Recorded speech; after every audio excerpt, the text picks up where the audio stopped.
company plane.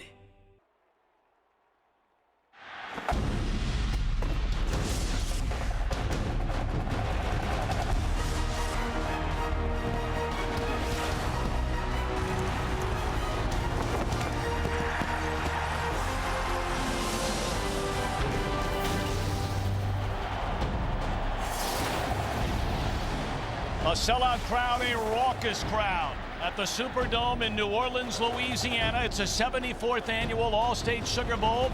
The only team in the land unbeaten, the Hawaii Warriors, taking on the 10-2 Georgia Bulldogs. Just moments ago, head coach June Jones spoke to his Hawaii team leading up to the biggest game in school history. The most important thing tonight is play like you belong. And you only can play like you belong when you play with confidence, okay?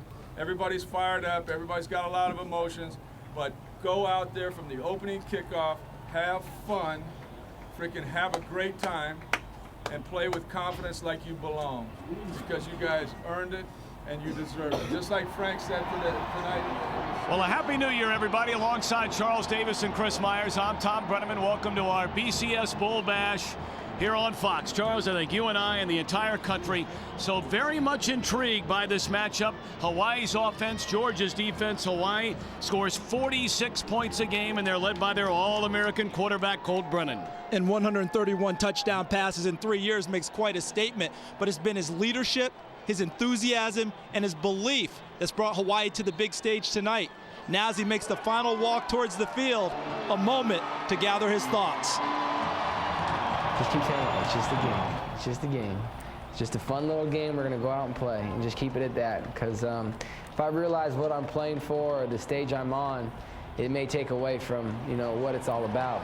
If I can block that all out and just focus on that football and the 11 guys on defense and my other 10 guys with me, it's going to be all good. They need to be all good.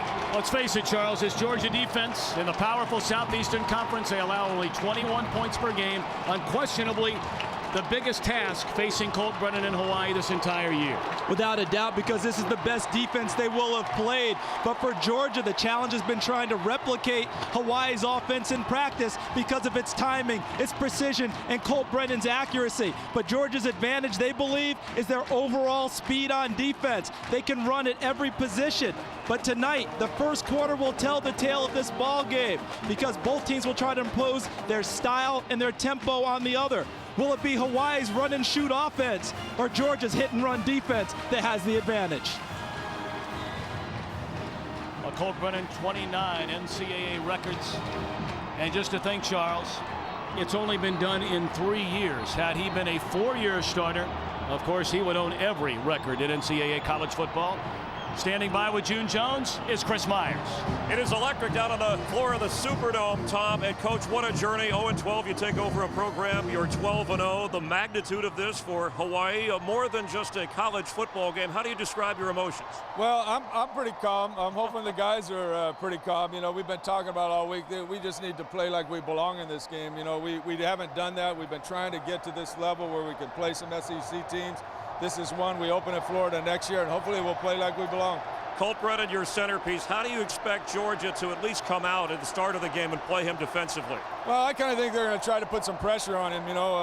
He's been known if you're back there and give him time, he's going to pick you apart. And he has a very quick release, and he's seen everything that you can see in the last 3 years. So hopefully we'll play well and play with confidence. All right, June, thanks very much, or mahalo, as you like to say. Happy New Year. Mahalo. All right, Tom?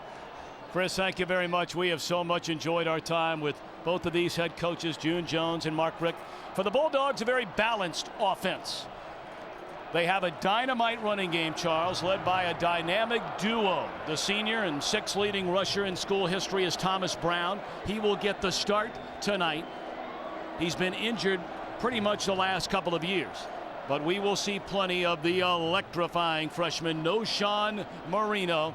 He rushed for nearly 1,300 yards this season. They are the playmakers of Georgia's team. These two running backs get it done for them. Mark Richt's been known as a throwing coach, but he's had to change tactics a little bit this year, and why not with those two? Well, speaking of Mark Richt, he is standing by with Chris Myers. And thank you very much, Coach. A young team, right? Start 4 or 5 seniors. What did you tell your team about playing on this stage tonight? Oh, it's just going to be a great game. You know, we really don't know what to expect. You'd like to have some kind of point of reference, but we don't play anybody they play. They don't play anybody we play. And we're going to find out here in the first few series just what's about to happen. At least offensively, do you try and run the ball? I mean, you have a balanced attack to keep their offense off the field. Well, we always try to run the ball, so we'll do that. But we play action pass, and we'll throw a little screen here and there, whatever we do. We'll have a plan. Should see a lot of points. Thanks, Coach. Happy New Year to you. All right, thank you. Okay, Coach Mark Richt. Tom? All right, Chris, thank you very much. Many have made the trip from the Hawaiian Islands. Some have just driven down the road from Bulldog Country. The Hawaii offense is the funnest offense in America. Jason Rivers is the most physical, toughest, meanest kid I've ever had at a receiver position. Devon Best is our raw talent. He's the playmaker, man. Ryan Grice-Mullen is our flash. He's the guy that takes a 3-yard route and turns it into a 60-yard touchdown before you know it. And C.J. Hawthorne is our inspiration. Well, we can't wait to get a look at this offense in person, led by Colt Brennan. He gave us the scouting report on each of his receivers. Andy Bailey to handle the kickoff duties tonight for the Bulldogs. Malcolm Lane, 89, has brought back 2 kickoff returns for touchdowns this season, and he fields from his own 10. The All-State Sugar Bowl is underway, and Lane out to the 40 and is tackled at the 43-yard line.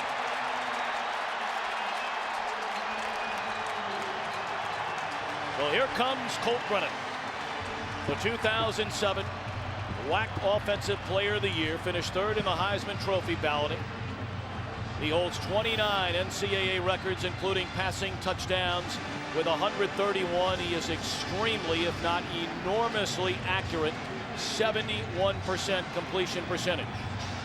And they're not all dinks and dunks downfield. I mean, throwing it behind the line of scrimmage. He can throw it downfield and does it very well. Wide open offense, 4 receivers, 1 blocking back. And down goes Brennan. It appeared as though there was a whistle before the snap of the football. That's why everybody stopped. The flag came from the far sideline in front of the Hawaii bench. Delay a game by the offense, 5-yard penalty, remains first down. That is a very unusual start. Opening kickoff, great enthusiasm, bringing it back over the 40-yard line, and you get a delay of game coming off the bench, considering Hawaii doesn't huddle very often. So that's very unusual for the Warriors. June Jones took over in 1999. Of course, Mark Richt in his 7th season at Georgia, 71 wins against just 19 losses. Trying to show some emotion, something he thought his team direly lacked the early part of this season.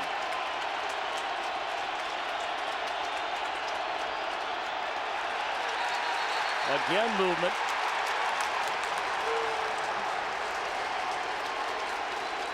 Keone Steinhoff, the right tackle. False start, 78 on the offense, 5-yard penalty, remains first down. First 2 plays of the game, penalties against Hawaii. Many people would say noise would be a factor. Well, they have a great contingent of Hawaii fans here. Noise will be a factor, but even more so, nerves. The big stage for Hawaii, so much to prove in this ball game. There are a lot of teams in the WAC that would tell you Hawaii should start every series 1st and 20 the way they score. Might even things up for them.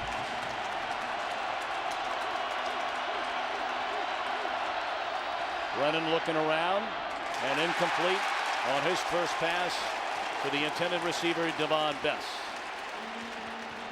Best has a chance to go down as arguably the greatest receiver in the history of college football. We'll talk about that throughout the night. Best already the WAC record holder with 286 receptions. Up front, a solid offensive line. Satelli, the left guard, a first-team all-WAC performer.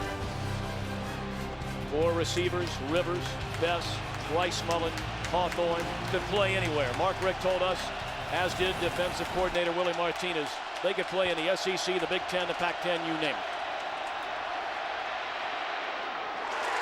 0 for 2 is Brennan, and hits the deck for the first time tonight.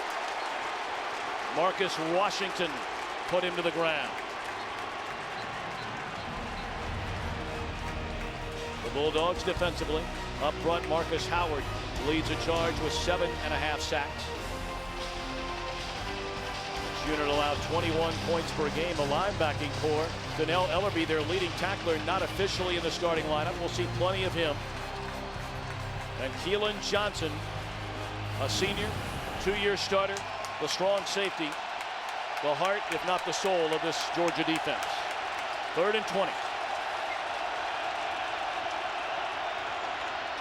They dump it off to Farmer from the fullback position. He's run down from behind. So after back-to-back penalties before they ever got off a snap, Hawaii forced to punt it away on the first completion by Colt Brennan. Really could not have been a better series for the Georgia Bulldogs on defense to start this game. Hawaii, so dangerous on offense, moves themselves back on the first two snaps of the game with penalties. Then they can't make up the yardage, and Georgia's defense looking very good, very comfortable on this first series. Well, you think about 12 games, their punter Tim Grasso has only punted 32 times the entire year. Mikey Henderson, the senior from Buford, Georgia, stands back at his own 15. A hit the same time the ball hit Henderson, and penalty flags litter the field at the Superdome. Keenan Jones delivered the blast, but he will be penalized for it. So much emotion, so much at stake in this game for Hawaii, wanting to show everyone what they can do. And already we've seen how the emotion has gotten the better of them. And for Keenan Jones, very, very close to helmet contact on the hit, leading with his head on this play.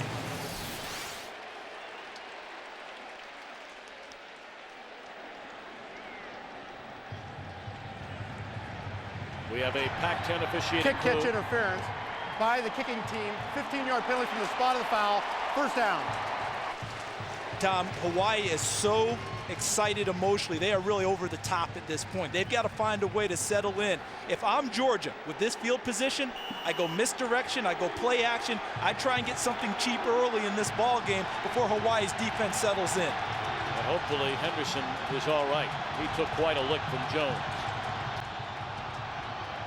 So now Matthew Stafford, the sophomore from Dallas, Texas. In his second year as a Bulldog starting quarterback. Quick throw, and the catch is made by Sean Bailey, the senior out of Alpharetta, Georgia. Grew up in a football family. His father, Stacy, caught 211 passes in an NFL career with the Atlanta Falcons. Stafford made a lot of mistakes last year, but hey, he's a starter as a freshman in the SEC. This year, 18 touchdowns against just 9 interceptions. They think he has a chance to be a great one. He turned the whole ratio around, 7 touchdowns to 13 interceptions as a freshman. O'Shawn Marino in the slot position. Movement again along the line. False start. 63 on the offense. 5-yard penalty. Remains second down. Well, it's not just Hawaii that's excited about this one. Georgia starting out a little sloppy too. And think about the time off between games. We're over 30 days for both teams coming into this one. Might take a little while to get the rust off. Well, this offensive line is young, to say the least. They start 3 freshmen, 2 of them true freshmen. The leader is the senior from Rennes, Georgia, Fernando Velasco, their center. Thomas Brown, the senior, starts in place of Marino. Sean Bailey, Massaquoi, the wideouts, and Brandon Sutherland does everything for this Georgia offense. Empty backfield, they throw it to Chris Durham, and he has first down yardage into Hawaii territory, shoved out of bounds at the 45-yard line. Mark Richt told us that it's Durham who has been his most improved offensive player during bowl practice. And he shows it early in this game. Out wide, you'll see Durham 16 get the pass, but watch number 20, Thomas Brown. Look at the block right there. Beautiful job on the lead, and then after that, Durham lowers his shoulder and runs through the tackle of Jacob Patek.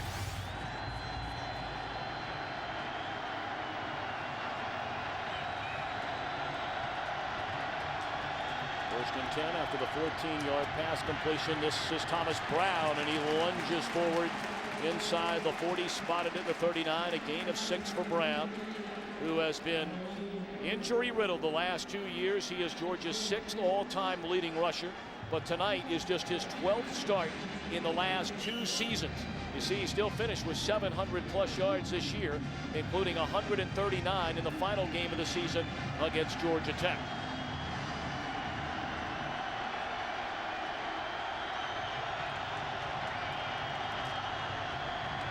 Brown again.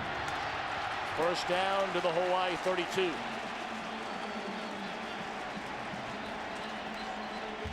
Let's check in downstairs with Chris Myers. Tom, on the Georgia sideline, a developing story here with Noshawn Moreno, of course, a left ankle sprain against Georgia Tech in the fourth quarter. He re-injured it about a week ago in practice. The last 2 practices have been okay, but I was in the training room and they have protected that with a special wrap. He told me he's fine to go, but the trainer said we won't know until he gets at game speed and gets hit at game speed. So they'll be watching Moreno closely once he's in the game.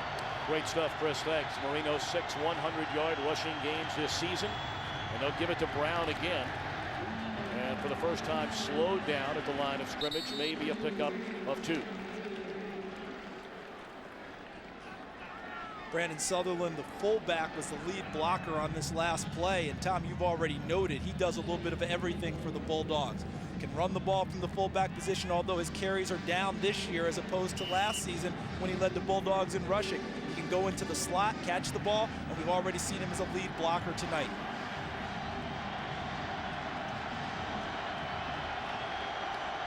Second down and 7 at the Hawaii 30. And now Stafford will check off. Short drop. Incomplete. It brings up 3rd down and 7 for the Bulldogs. Tony Wilson, the receiver, slipped making his cut, giving Stafford no chance to complete the pass. First 3rd and long situation on the night for Georgia. Let's see what Greg McMackin dials up for Hawaii. And they've had favorable down and distance on defense. They like to go after the quarterback. Hawaii's defense 9th nationally, averaging better than 3.5 sacks per game. And they hand it off to Brown, and he just dances behind some of those big offensive linemen and very close to a first down. He needed to get to the 23-yard line. It looks like he got there.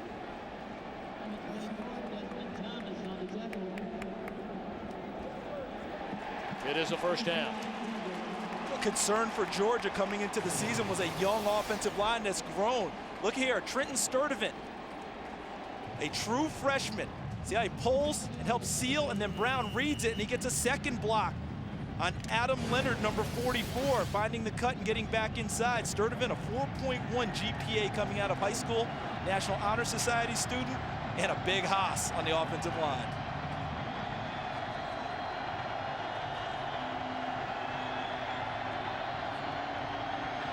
First down at the Hawaii 23. This is Marino. And was he down or is he still going? You see where the official spots the football. With Nomar Marino, it's hard to tell whether he's ever down, because you'll see throughout the night tonight, for those of you that have not seen the Georgia Bulldogs play, when he hits the ground, he is right back up, running back to the huddle. It's what my coaches used to tell me when I was playing, and all my teammates. When you hit the ground, it's like an electric shock, or act like the ground's on fire. Hop right up and get back to the huddle. Noshawn Moreno brings that kind of enthusiasm to the Georgia Bulldogs team.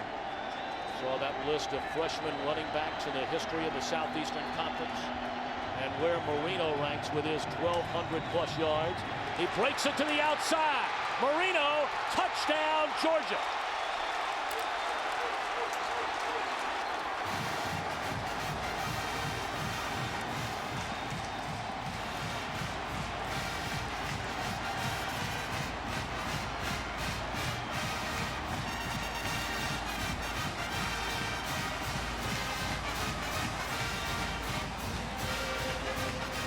A 17-yard touchdown burst for Marino. His 13th rushing touchdown this season.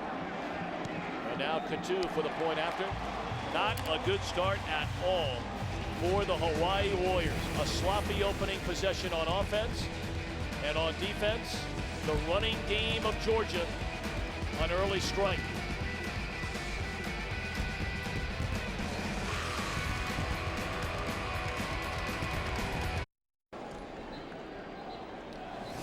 These amazing pictures are provided by the DLP Amazing Picture Cam. DLP is the official HD TV of the BCS on Fox. It's amazing. It's the mirrors.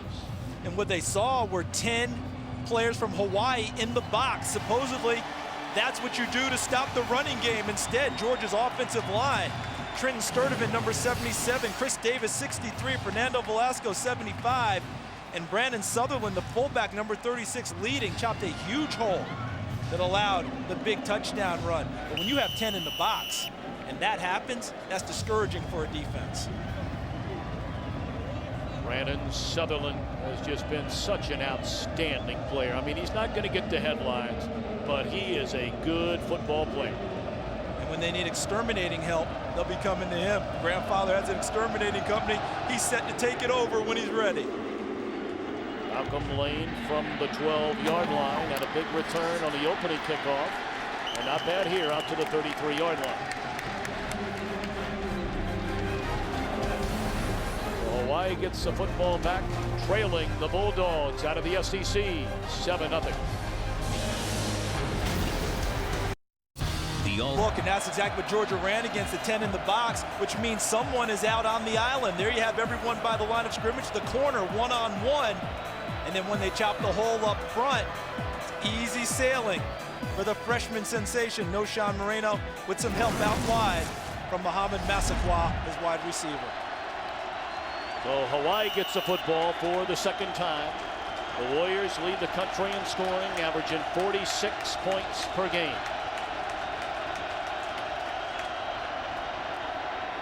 Quick throw to Jason Rivers. They run that play a great deal, where he'll slip in from the far wide out spot and catch almost like a screen, and weaves his way for a 10-yard pickup. Exactly what it is. It's like it becomes a tunnel screen where he comes inside, tries to get a kick out block to the outside, sealed to the inside, and he's supposed to catch it and get right into the alley, into the secondary. Exactly what was accomplished on that play. For Jason Rivers, a reception in now 50 consecutive games. Each team with one possession thus far, 3 and out for the Warriors. 9 plays, 66 yards for the Dogs. Brennan, a perfect toss, and the reception is made by C.J. Hawthorne to the 40-yard line. First down, Hawaii.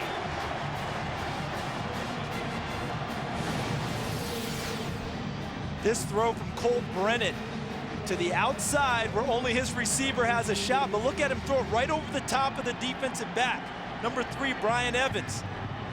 Watch this, right over the top of Evans, and then knowing he's going to take the shot, Hawthorne still concentrates and comes down with the football.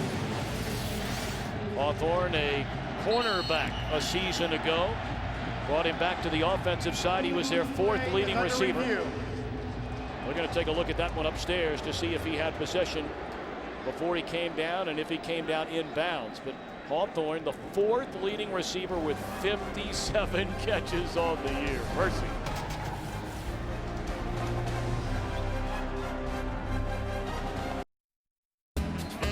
Welcome back to the All-State Sugar Bowl in New Orleans at the Superdome, the home of the BCS National Championship game presented by All-State, coming up Monday night here on Fox. The play on the field stood, a completed pass to Hawthorne. So 1st and 10 Hawaii at the Georgia 40-yard line.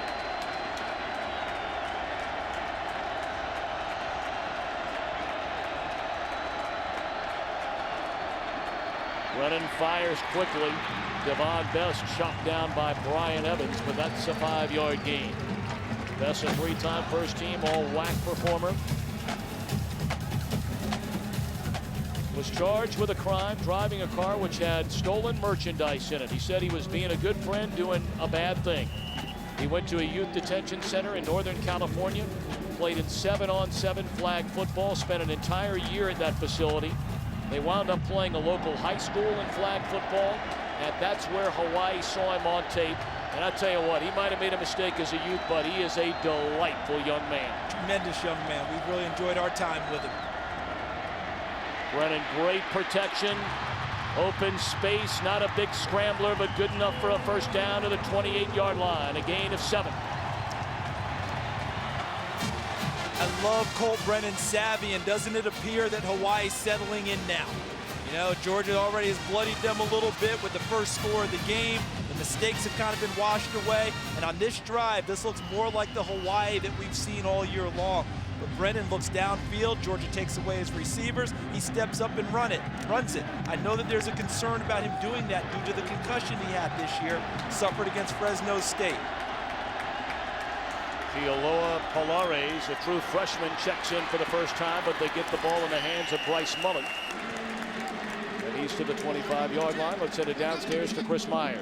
After that initial series, when the offense came back to the sideline, it wasn't a coach, it was Colt Brennan who gathered some of the players and said, hey, let's stay calm. We were amped up to start. We're excited. Let's show that we belong here. It's what June Jones said in his opening remarks. Hawaii has to prove to everybody they belong here. And Colt Brennan told his offensive unit to do that, we have to calm down.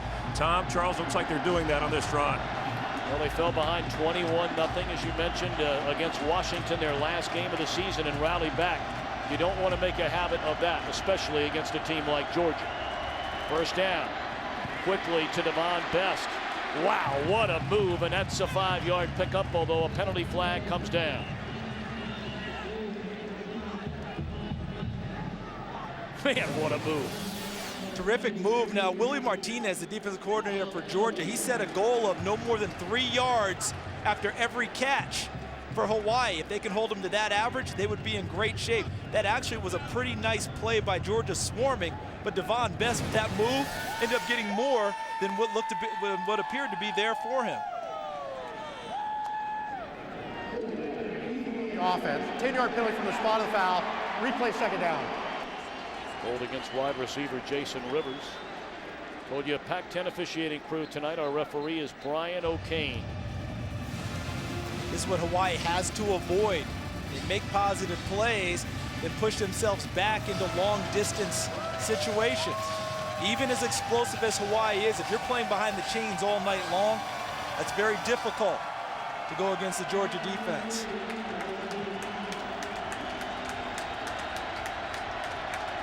So second down and 15 at the Bulldogs' 33-yard line. Brennan hangs in there, finds Rivers, and he is chopped down by Asher Allen down to the 23-yard line. A pickup of 10.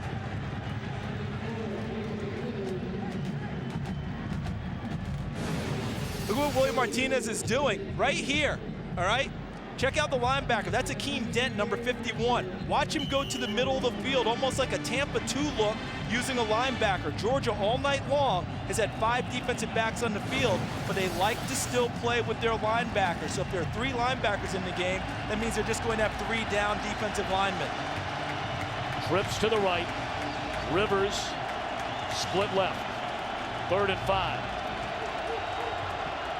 Looking for Rivers. Contact and a flag comes in.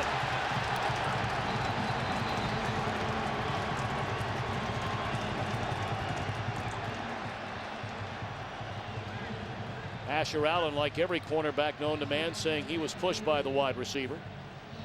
I understand that. Yep, you do. Your former defensive back days at Tennessee. I get it. The tough part for Asher Allen, and the penalty will go against him, was going to be difficult for him if you're matching Jason Rivers. Remember, Colt Brennan said that's their most physical guy. And that's exactly what Jason Rivers is, a big body guy. Pass interference, number 2 on the defense. Automatic first down at the spot of the foul. It's the one-on-one matchup. Asher Allen in great shape here. Rivers, I think what they got him is that he had his hands on him through the entire route. And in college football, there's no 5-yard rule about the bump zone, but your hands have to be off the receiver when the ball's in the air. Asher Allen had his hands on him the entire time. Ball spotted at the 18-yard line for the Warriors, trying to tie this one up. 5:45 to play in the opening quarter. Brennan steps up, looking around. And he is hammered out of bounds by the freshman Rennie Curran. What a get-off for the Georgia defensive line, rushing the passer on this play.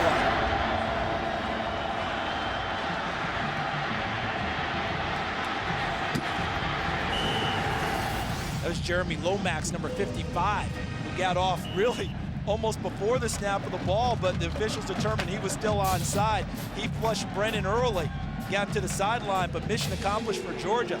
No pass downfield, and Rennie Curran got another hit on the quarterback, Colt Brennan. Brennan has hit on 7 of his first 9 for 48 yards. Screen to David Farmer, and the fullback is cut down at the 17-yard line. A late flag comes in.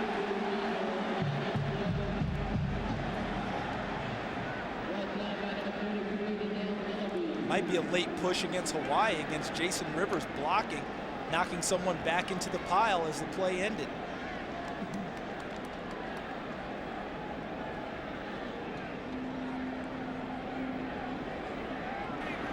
After the play, dead ball personal foul, number 84 on the offense, 15-yard penalty, 3rd down. That's a second big penalty on this drive against the wide receiver Jason Rivers. Sometimes when you hear all the time how you don't belong somewhere or people are questioning your credentials, you take your physical play to another level. And for Jason Rivers, who's a physical player to begin with, maybe a little bit of that has seeped into him tonight as he's trying to prove a point against the Georgia Bulldogs. But how about that screen pass, which looked like it had an open area, and Georgia rallying back to the football. The speed we discussed in evidence on Georgia's defense on that play. So a pair of penalties after getting down to the 18-yard line, 3rd and forever. The inside handoff goes to Polares, or the 24-yard line. And June Jones will send out the field goal unit, led by kicker Dan Kelly. Very important for the man they call the Iceman, Dan Kelly, to knock this one through the posts. I know it's early, but they've had this drive. You just discussed it, Tom, how they got downfield, pushed themselves back with penalties, some mental mistakes. But if they get 3 on the board, they've answered Georgia's touchdown, and that will still have a settling effect on Hawaii. 42-yard try for Kelly, who hit on 11 of 16 during the season. Good snap, good hold, good kick.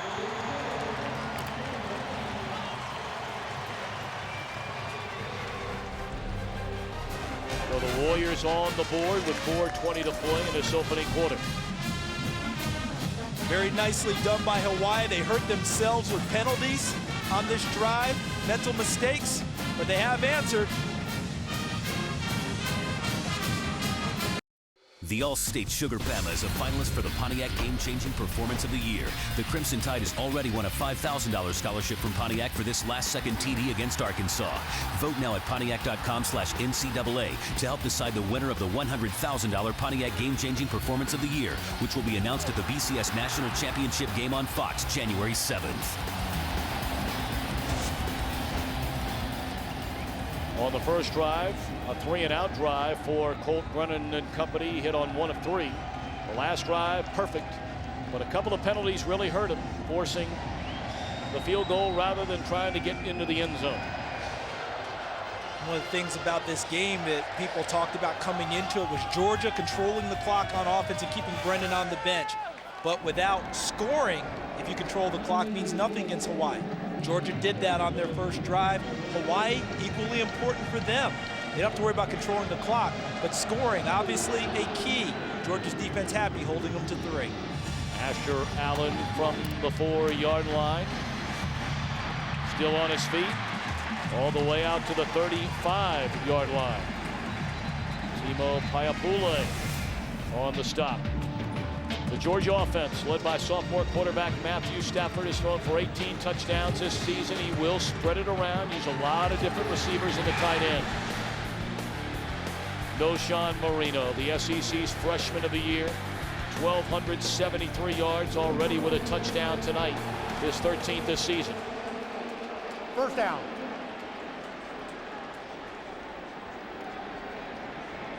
Marino, the 17-yard touchdown run, but he will be sharing time in the backfield tonight with the senior, a healthy senior, Thomas Brown.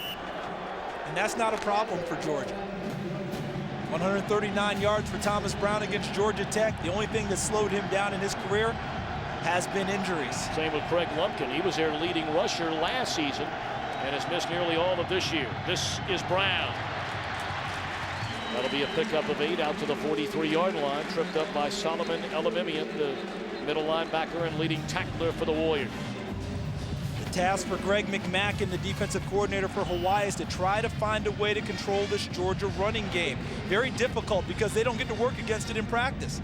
They're going against their run and shoot deep offense, and that's not the same thing. Not even close. Hard for them to replicate it, so they have to almost do it on the run each ball game. McMackin in his second go-round as defensive coordinator in Hawaii, and Brown still on his feet inside the 40 to the 37-yard line.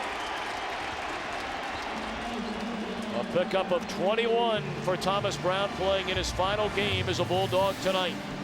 Nothing like a big isolation play, and look at the big guys. 2 fullbacks in the backfield, number 49, Sean Chappis, and number 36, Brandon Sutherland, in tandem with a big offensive line.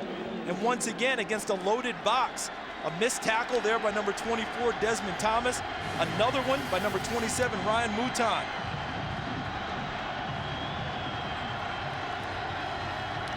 Stafford play action, rolls right, throws to his tight end Chandler, and he's to the 25-yard line. Another Georgia first down. Like what Mike Bobo, the offensive coordinator, has going for Georgia tonight. Opened up the first series of the game actually throwing the football. When everyone thought, oh, the run game for Georgia. Well, he threw the ball to try and loosen Hawaii up a little bit and to let them know that they will not be stereotyped in their play calling. Now, after some big runs on 1st and 10, he threw the ball again.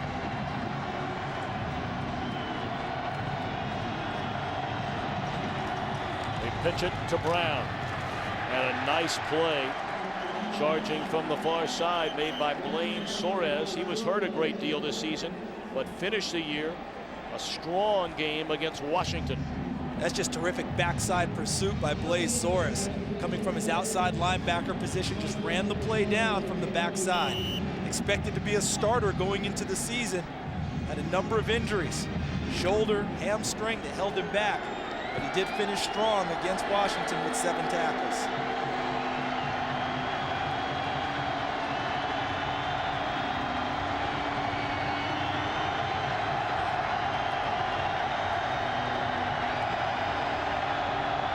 Stafford out of the shotgun, inside handoff to Brown, and Adam Leonard steps up to make the hit.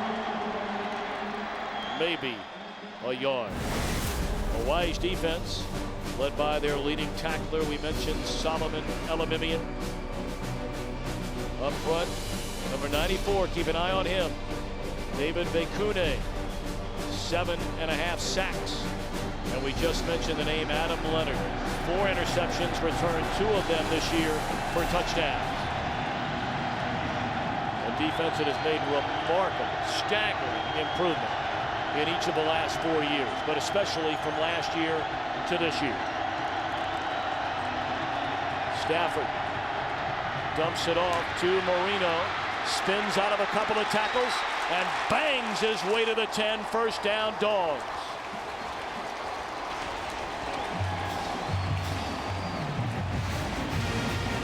So now you've got Brown and Moreno in the game. Now watch what they do. They swing Brown, number 20, let the pursuit bypass, and dump it inside to Moreno. Now he gets Velasco, 75, out front. 67, Chester Big Cheese Adams. And he gets all the way to the 3rd level for a big pickup for the Bulldogs. I love the misdirection there from Mike Bobo. Something you thought they might do very early in the game. Use it against the emotion of the defense of Hawaii. Have them overcommit, hit them inside. Marino will get it again. It's into the end zone for the 2nd time tonight.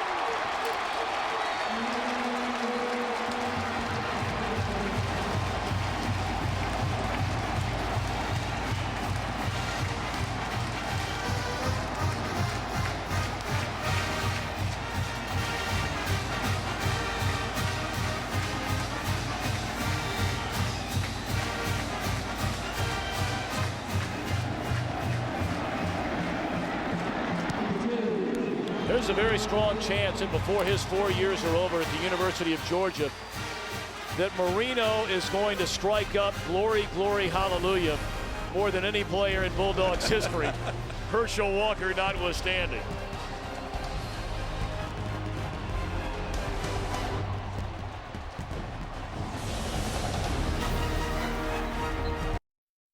This Georgia running attack, and already the Bulldogs have rushed for almost 90 yards in the opening quarter. They're dominating the defensive front of Hawaii, and it doesn't matter whether they're 7, 8, 9, or 10 in the box. Georgia's having their way with Hawaii right now in the run game. Good kick by Bailey, sending Lane back to his 3. And covered beautifully. DeMarcus Dobbs, the first man down the field. Of course, the Bulldogs know all about the All-State Sugar Bowl. Their first in 1947 against North Carolina. Georgia's legendary Charlie Trippi played all 60 minutes. Offense, defense, special teams. The 67-yard touchdown pass gave the Bulldogs a 13-10 lead. They would not relinquish. A 20-10 victory over the Tar Heels of North Carolina. A lot of discussion at Georgia about the greatest player ever. Most people would say Herschel Walker, but many people back there would say Charlie Trippi.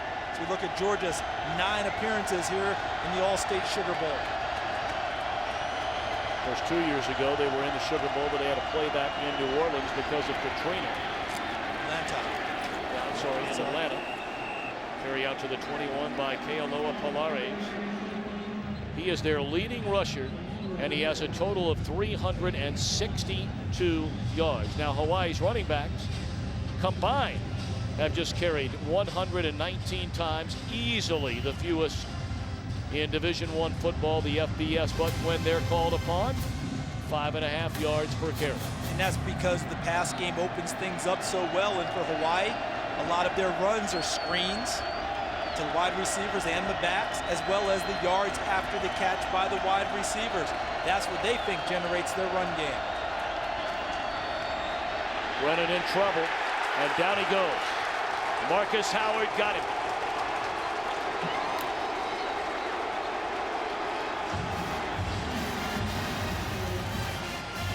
Brennan with 0 time to throw. That's the way the opening quarter comes to an end. The All-State Sugar Bowl in New Orleans, Louisiana. Georgia in front, 14-3.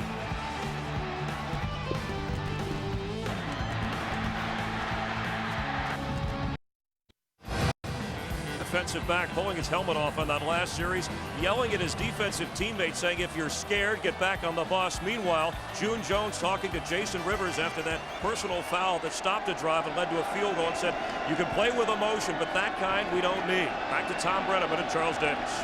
Chris Myers, thank you very much. Set to begin the second quarter. Certainly an opening quarter, all in favor of the Georgia Bulldogs. 3rd and 14 for Hawaii from its own 11. Keep an eye on the edge rushers for Georgia. With no tight ends, they usually have a free release towards the quarterback. Brennan being chased, lays it off for Polares, but a very short gain. And the Rainbow Warriors forced to punt it away. If you're Willie Martinez, the defensive coordinator, you're loving what you're seeing right now because the pressure is coming from these guys. They've got the free shot towards the quarterback, no one chipping off of them, and you're only needing to commit 4 to your pass rush to drop your 7 into coverage, and that's working quite well for Georgia so far.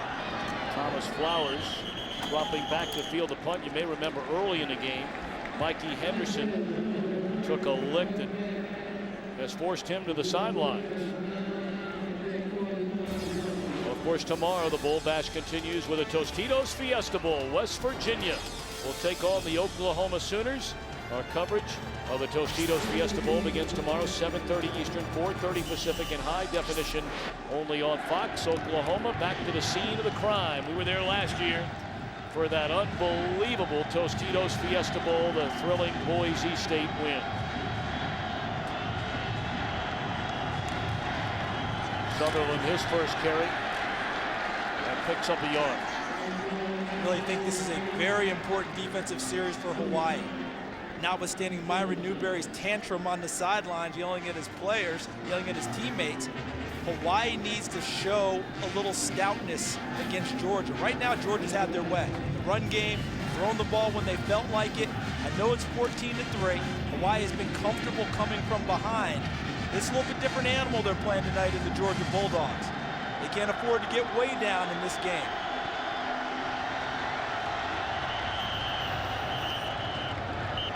Michael Lafayette, number 67, just ran through Fernando Velasco. Georgia seems to be excited about what's coming from the official. Dead ball, offside by contact by the defense, 5-yard penalty, remains second down. 5 penalties in a game now against Hawaii. They average a little bit less than 7 per game all season. Understand some of the nerves, some of the emotion, but they've got to settle in and start playing with the confidence that June Jones was trying to give them before the ball game. 3 backs, and they hand it off to Brown, and Ella Mimian steps right into the hole and slams into the turf.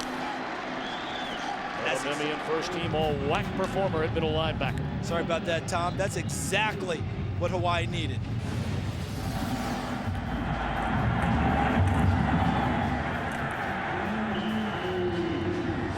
Not just the hit from Ella Mimian.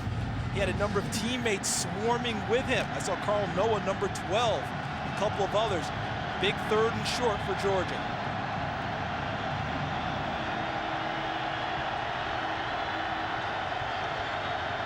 Third and 2, they give it to the fullback, and Sutherland looks to have the first down to the Hawaii 44-yard line. Heavy formation, a lot of teams call jumbo or big. A couple of tight ends on the field, like Bruce Figgins, number 89. Tight end helped prominently on that play. Notice how Georgia huddles almost on the ball. Just turns right around and ready to go, almost an attack huddle. As soon as they come out, they're up on the line of scrimmage, ready to get after it.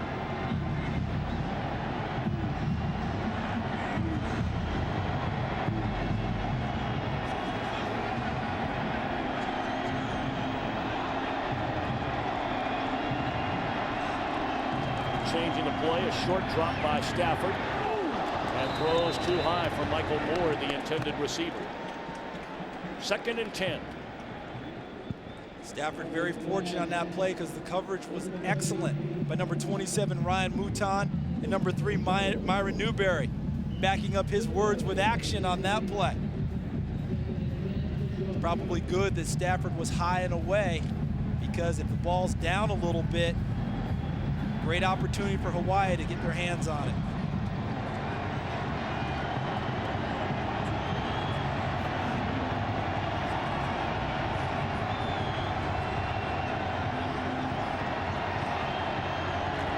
They hand it off to Thomas Brown. The lead blocker is Sutherland. Hard hit down at the 35-yard line, made by Eric Robinson.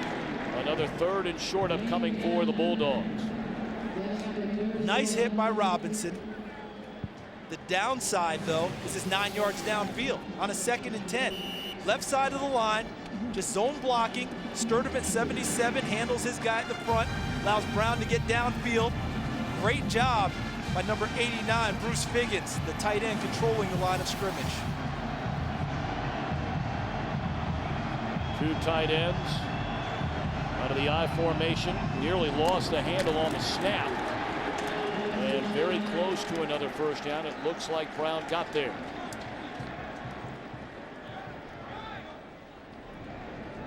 I mean, you're getting a look at why Georgia is so tough to defense against the run. I mean, you go back to the Vince Dooley Dogs of the 1980s, and since the decade turned in the 90s and now the next millennium, the 2nd best rushing season this year for Georgia.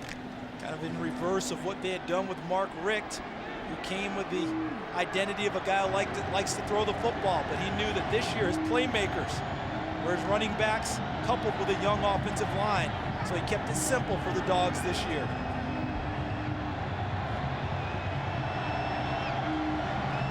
First down from the shotgun. Stafford all day to throw it. And too high for Bryant, his intended target at the goal line.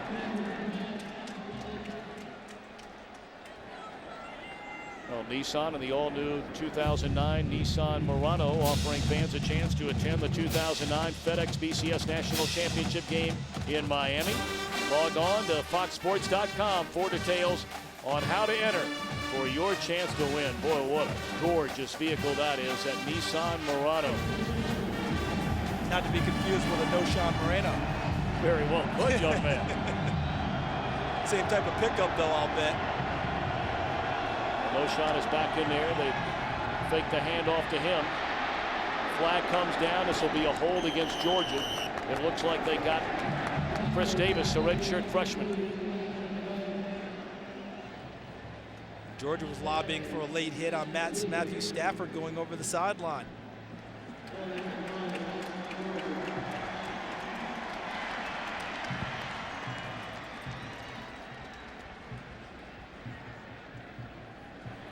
Holding, number 63 on the offense. 10-yard penalty from the previous spot. Replay second down. It's Chris Davis, the redshirt freshman, All-American guard. Mark Richt is telling his guys, we look at the penalty situation, Hawaii with 5, Georgia with 3. He's telling the officials, just keep an eye on my quarterback. You know, let's make sure he gets protected too. Got you on the hold. Okay, we did it, but don't let my guy get a free shot over the sideline. They back him up all the way to the 44 of Hawaii. 2nd and 20 for Georgia. And not necessarily a throwing down for the Bulldogs. Another penalty, this one on the left tackle, Sturdivant.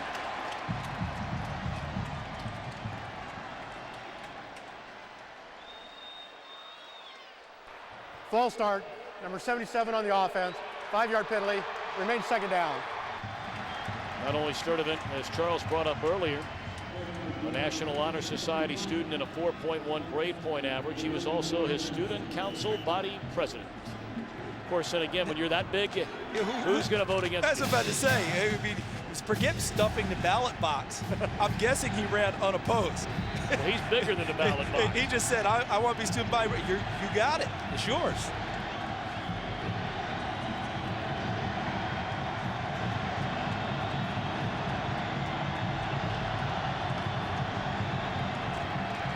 Moreno looking for somewhere to run. Grabbing him from behind, Elimimian, along with help from Amani Purcell. Purcell, number 54, recruited by Penn State out of the American Samoan Islands. Went to Penn State, had a change of heart, came back to play at Hawaii. His brother played here at Hawaii, now in the NFL with the Cleveland Browns. Came home because his mom was ill. His father's in the military. He's actually in Iraq fighting. Suffered an injury and came home for surgery, and he thought, I need to be home closer to my family.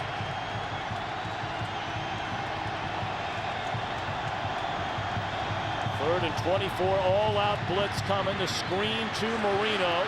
Gets one block, but is tackled at the 35-yard line. This would be a 52-yard field goal try should they send Katu out there. His long this season is 47. And they're going to take a chance at a field goal. And Katu is coming off of a pulled hamstring suffered in the Georgia Tech game, their last game of the season. I talked with him in practice the other day. I said, how are you feeling? Are you 100% healthy? And he said, yes, I am. So we're going to find out now because they're going to stretch it out on his first attempt. Well, his career long is 58. He's got plenty of left. This one is hammered way back. Well, Brandon Katu, who hit on 19 of 21 during the regular season, says 52 yards, nothing to it. Pulled hamstring, totally healed.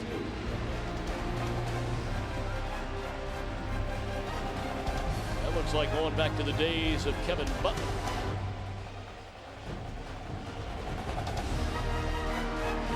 (17-3) Bulldogs.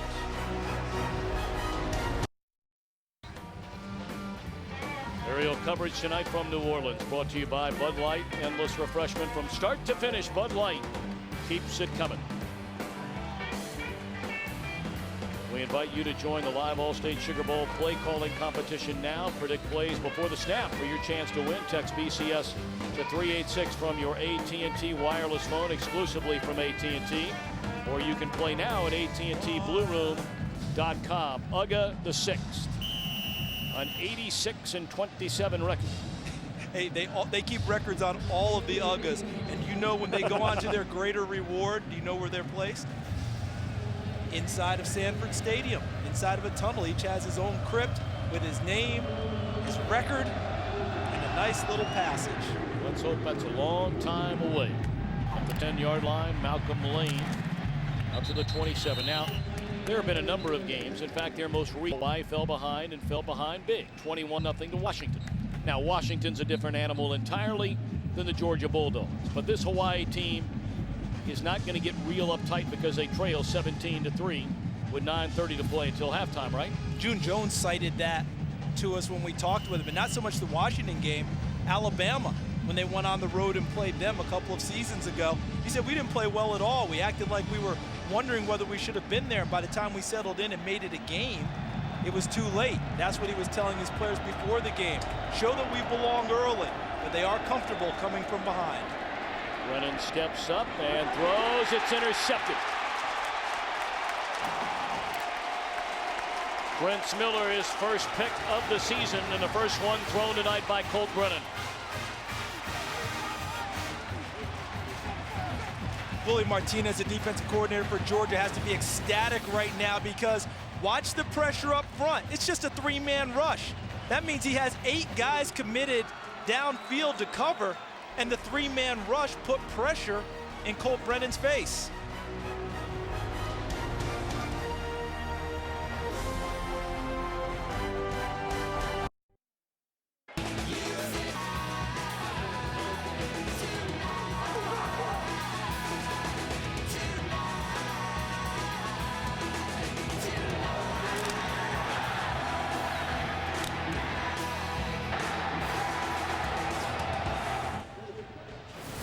All Georgia thus far in this All-State Sugar Bowl, 17-3. 9:25 until halftime, and after the interception thrown by Brennan, the Bulldogs get it at the Hawaii 42. Stafford to throw, and looking down the field for Bailey. He caught it, but he's out of bounds, and then it sprung loose at the end anyway. Mike Bobo had great field position, decided to try and take a shot downfield since the run game has been so established. In this situation, if I'm Georgia, I'm thinking about continuing to dominate the game running the football. They're controlling the clock. They're limiting the number of possessions that Hawaii has the ball and keeps Colt Brennan on the bench. Hawaii averages 15 possessions per ball game. And look, so far, Georgia dominating time of possession, which is exactly what they want, plus is paying off in points. They have 17. Pitch to Thomas Brown. And he is tackled at the 40-yard line by Jacob Patek, the senior out of Victoria, Texas.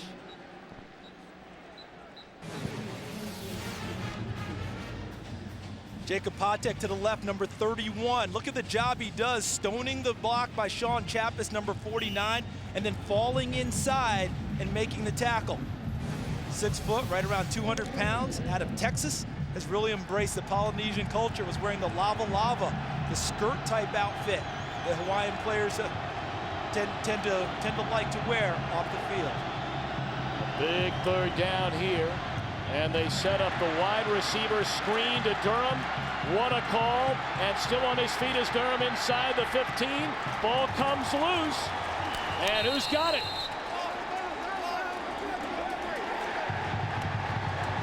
Is it Hawaii with a football, waiting on an official signal? The ball was stripped from behind after the big gain. Purcell tracking Durham at the 15-yard line. And now this Pac-10 officiating crew will get together to figure out who has the ball and where they have it.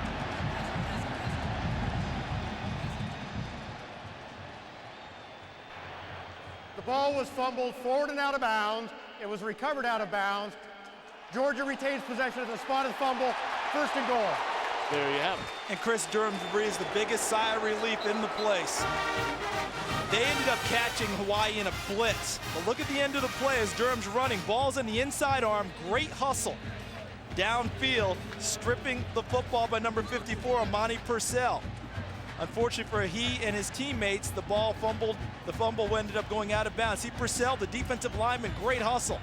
Ball falls off of him. No one's possessing it. No one, number 12, trying to get to it, but it goes out of bounds, and Georgia retains possession.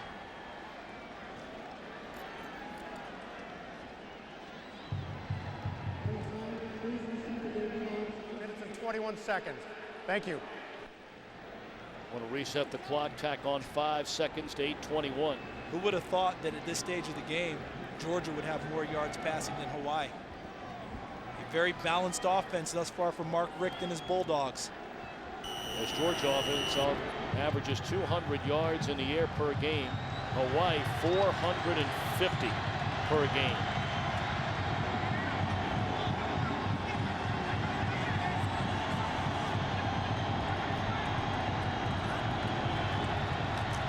Pump fake to the end zone. Touchdown, Bailey.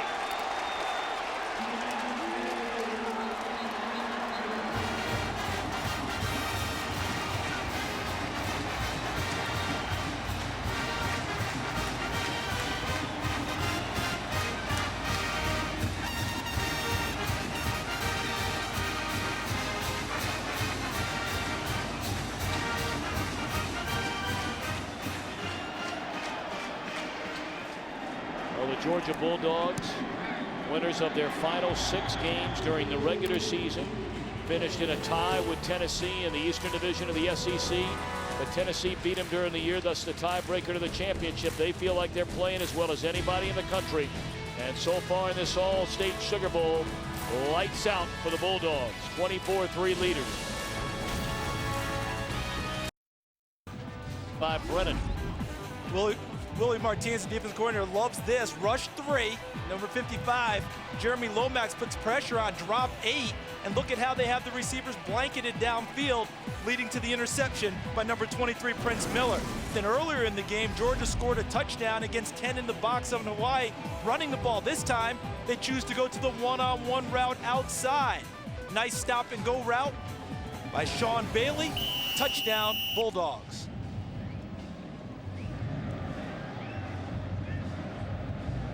Well, 8 minutes to play until halftime. We've talked about how Hawaii has come back frequently this season, or at least a handful of times. 24-3 tells you they need a touchdown real soon. Real soon.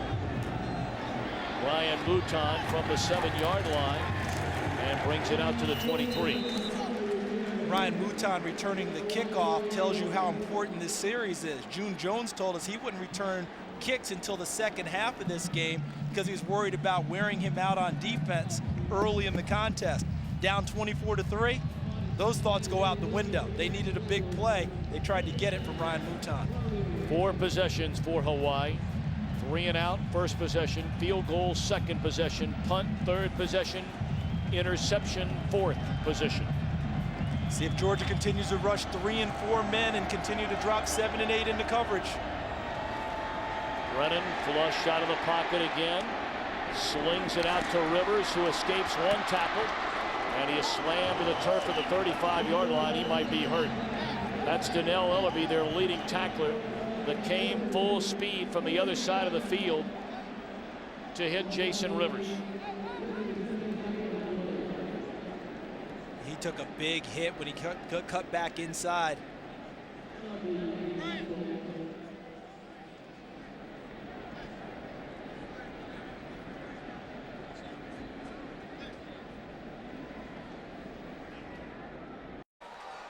Hawaii receiver Jason Rivers injured on that last play, getting up, moving to the Hawaii sideline. It's been a physical game.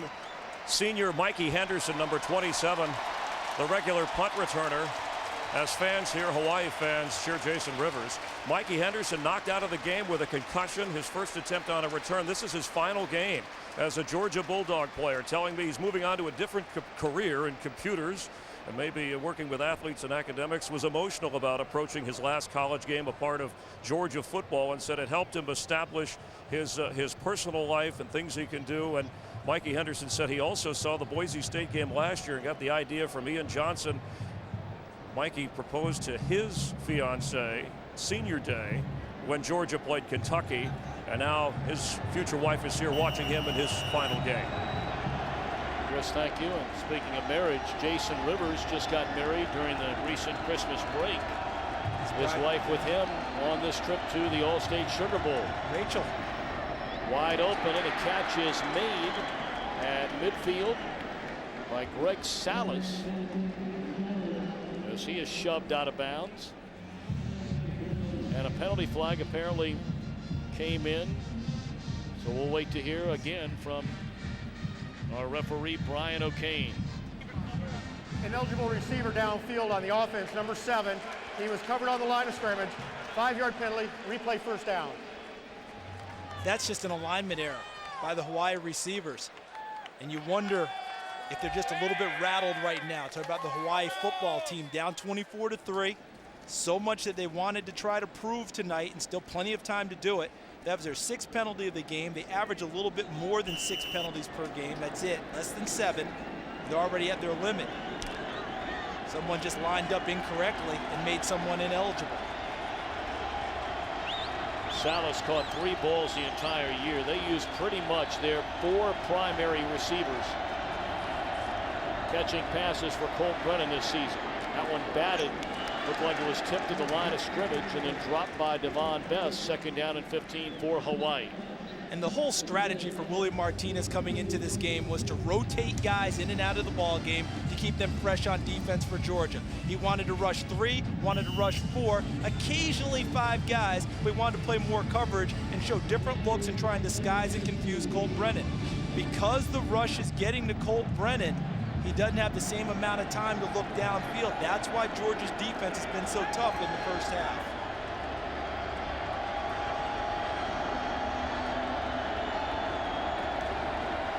Handed off to Pilares, and he has good running room out across the 40 to the 41-yard line. So that'll bring up 3rd and 5 for the Warriors.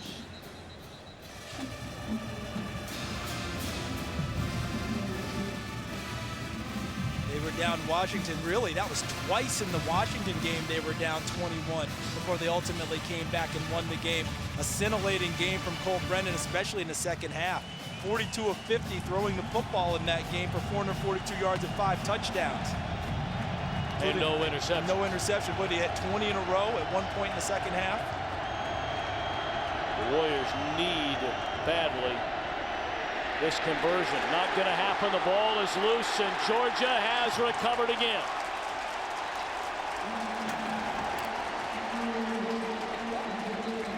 Marcus Howard made the strip. Brandon Miller got on top of it. The pressure again was not a blitz, just Georgia coming off the edge. When a team does not have a tight end, watch the pressure from the top of your screen. Beating Steinhoff, number 78, when he had to spin back inside. And once he spun, and then there's Brandon Miller, number 12, getting on the football. Yeah, the emotion that we all thought going into the game favored Hawaii, definitely on the Georgia Bulldogs side now. Georgia has scored on each of its 4 possessions offensively tonight. 3 touchdowns and a 52-yard field goal from Katu. Thomas Brown picks up 2.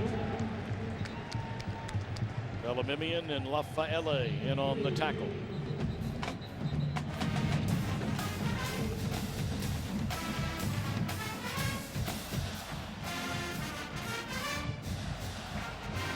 Exactly the game plan for Georgia. Sacks 3. That's more than probably what they expected, but what they wanted, the hits, the hurries, the knockdowns.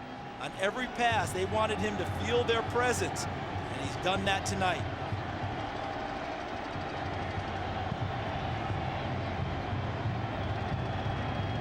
Brown in motion, 2nd down and 7. Same play they ran a short while ago to Durham with big success, and not a bad pickup here. 3rd and 1. Down to the 35-yard line. Well, the run game, as we knew coming into it, Georgia's bread and butter. And they started right off with Thomas Brown, number 20, banging deep into the secondary with tough physical runs. And then Noshawn Moreno with the first touchdown of the game against a 10-man box for Hawaii, and he bounces back with another one.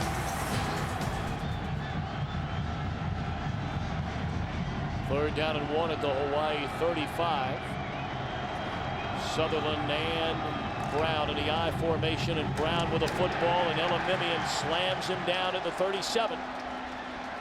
So will they try an even longer field goal here? This would be a 55-yard attempt. Stafford is trying to tell Mark Richt, let's go for it. And that's the question Mark Richt's going to have to answer for himself. It's a makeable fourth down. Terrific play by Elimimian, shooting the gap and hitting Thomas Brown in the backfield and dropping him.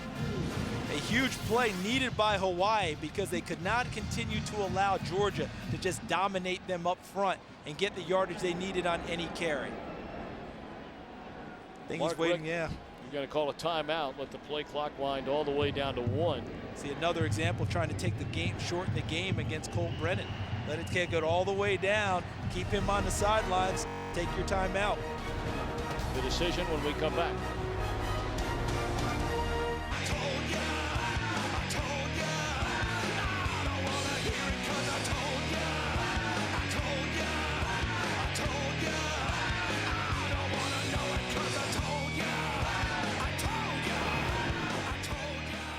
Welcome back to New Orleans. Sellout crowd at the Superdome. Boy, what a beautiful job they have done on this facility. Following, of course, all the pictures and the memories the entire country weeped over during the Katrina back in August of 2005. This will be the site of the BCS National Championship game here on Fox Monday night. 4th down and 4, and the Bulldogs have decided they're going for it. Stafford rolls right, throws, and nearly intercepted by Patek, but the Warriors have to feel like that's the first thing that's gone right for them nearly the entire game. Georgia had what they call a triple sideline route. Rolling to the right with Stafford, he had a receiver at 3 different depths, all in his sight lines. They took away the short receiver. He went for the middle one and threw it behind him. Never gave him a chance. Well, the NFL returns on Fox this Sunday. The playoffs underway. The New York Giants travel to Tampa Bay to take on the Buccaneers. That's Sunday, 12 noon Eastern, 9 a.m. Pacific in high definition, only on Fox. How about a little credit for the Hawaii defense killing off a turnover in positive field position for the Bulldogs. Brennan fires to Rivers, who's back into the game. That'll be close to a 4-yard pickup. Let's check in again with Chris Myers. Tom, Rivers is back in after they gave him the concussion check, and according to the sideline, he just got his bell rung, so obviously he's okay to continue. Meanwhile, the Georgia defense without junior linebacker Marcus Washington, number 44. He's twisted his ankle. They'll evaluate him at halftime, so Donnell Ellerby will carry the load at linebacker for Georgia. And also getting a little playing time, we saw number 50, Darrell Gamble, infrequently used during the season. Brennan under heavy pressure yet again. The first man there, Brandon Miller, but he wasn't alone. Well, William Martinez did something a little different on this one, and Colt Brennan comes up limping, which is a sight no one for Hawaii wants to see. He's had a bad ankle all year long, had the concussion against Fresno State, missed most of the Nevada game before coming back and finishing the year against Boise State and Washington. But William Martinez changed up a little bit. He rushed 5 that time. You know, he's been 3 and 4 in getting pressure, changed up. Now he's rushing 5, and deep, deep, deep are his defensive backs right now. They want everything in front, and they want to come up and make the tackle on the play. 3rd and 16. High snap. Brennan hangs with it, throws to Bess, and right there to make a sure tackle is Asher Allen. 4th down and 8, and on comes a punting unit for Hawaii. How great was that for Georgia? Remember, yards after catch is a big part of Hawaii's attack. They say for them, it's almost like a running game. How many yards the receivers make? Asher Allen on that play gave up 0 yards after the catch to Devon Bess. I mean, for Hawaii, that's anemic for Hawaii. They don't even understand that number of just 19. If you had told them that before the game, no way they would have believed you. They think they can juke and shake with the best of them. Tim Grosso, a very short punt. Will bounce it to 31 and now take a couple of hops to the 25. A flag comes in. A lot of jawing going on.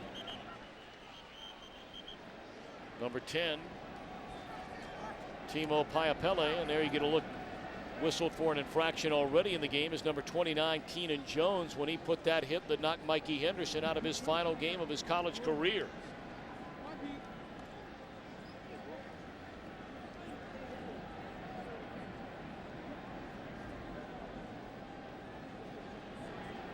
Holding by number 23 on the return team. Penalty will be enforced 10 yards from the end of the kick. First down. Prince Miller working against Keenan Jones, the gunner. Knocks the lid off. Oh, he got a whole lot of cloth on that one. Yeah, you talk about your hands supposed to stay inside. And not that was pretty easy for the officials. And now, of course, a little filibuster emerges from each side. Well, there was a lot of that. In fact, there was too much of that going on earlier today in that matchup of the defending national champion Florida Gators and the Michigan Wolverines. Final game for Lloyd Carr. Congratulations to him. What a way to go out, because the consensus going in was coaching staff, everyone looking for other jobs. How settled would they be? How focused would they be? Focused enough to beat the defending national champions. Lloyd Carr is a good man. Yes, he is. He is a good man. What a great way for him to go out. Brown barely got back to the line of scrimmage, and again, aluminium there. Spectacular pictures provided by the DLP Amazing Picture Cane. DLP, the official HD TV of the BCS here on Fox. It's amazing. It's the mirrors. I'm a little surprised that Hawaii didn't think timeout here. You know why? Because of field position. If they could use their timeout, stop Georgia, and get the ball back, they would have great field position with a chance to try and score before the half. Surprised they're letting Georgia run the clock down on them like this. Stay on the ground again with Brown. And he's leveled at the 20. 1:05 and the clock continues to run. Hawaii has all three timeouts remaining. It's amazing. You're down 24-3. You actually have favorable field position for the first time in a long time. Your defense has stopped them on first and second down. I would have used 2 timeouts there, held the clock, and see if I could stop them on third to force them to punt and let Colt Brennan try and work and get us some points going into the half. Instead, they're going to let Georgia essentially bleed the clock down and try and go in up 24-3. To me, if I'm Hawaii, this is a mistake. You know, you've got to try and score when you can down 24-3, but this is too late. And now they call a timeout. Wow. June Jones, 54 years old, grew up in Portland, Oregon. Played at Hawaii, was a student there in the early 1970s, went to 3 colleges, in fact, during his collegiate career. And in his 9 years has taken his team to 6 bowl games tonight, their first BCS game. And Georgia school bands. Also, the All-State Sugar Bowl band will perform on the field as well. Very much looking forward to that. It's going to be a busy week for the gang down there, especially the dynamic duo of Chris Rose and the coach Jimmy Johnson. They're flying from here to there to everywhere. Yeah, but they've got the jet. Yeah, you're right. You know, they've got the marquee jet. They're ready. On the ground, Stafford. Well, the Bulldogs will have to punt it away. And does Hawaii spend a timeout now? Yes, 31 seconds left. The Warriors have 1 timeout remaining.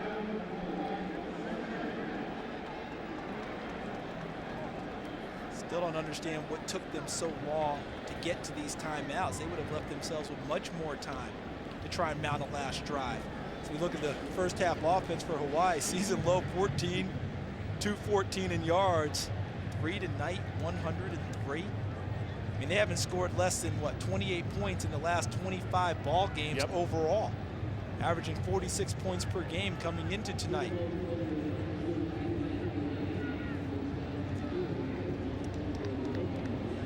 BCS Bowl Bash continues here tomorrow night.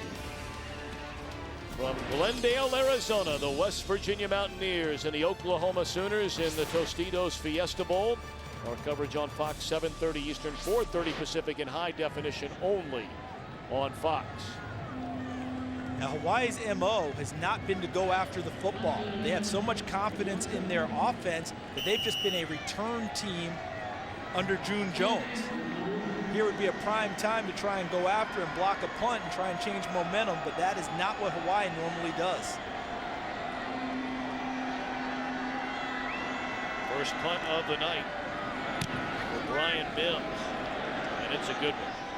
Devon Best from his own 35-yard line. Flag comes down. Best still on his feet. Out to the 43, but we'll wait on the flag. Been a lot of those in a game tonight. And Keenan Jones needs to get a new helmet because it's off again. Helmet or at least chin strap, something that's going to hold that lid on.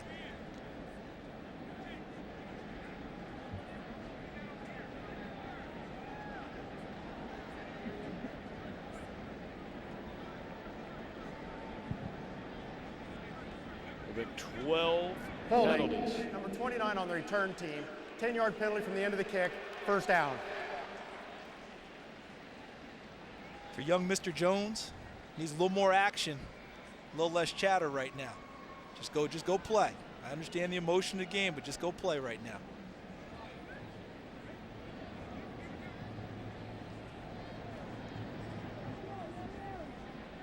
Hawaii has one timeout left. 19 seconds remain until halftime. And now they'll march off the penalty. They would have had the ball at the 43-yard line, and now it goes all the way back to the 25. Now, what if they'd had it at the 43 with more time on the clock? Yep. The trade-off of taking the timeouts is field position, probably.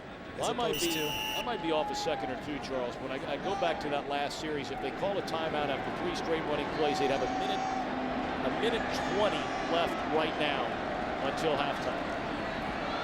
Brennan steps up, guns it to Rivers out to the 45-yard line. The clock will stop in the college game until they get back to the line of scrimmage and reset the ball. So either coming up and you either have something ready to go or you spike it to stop the clock to set up second down.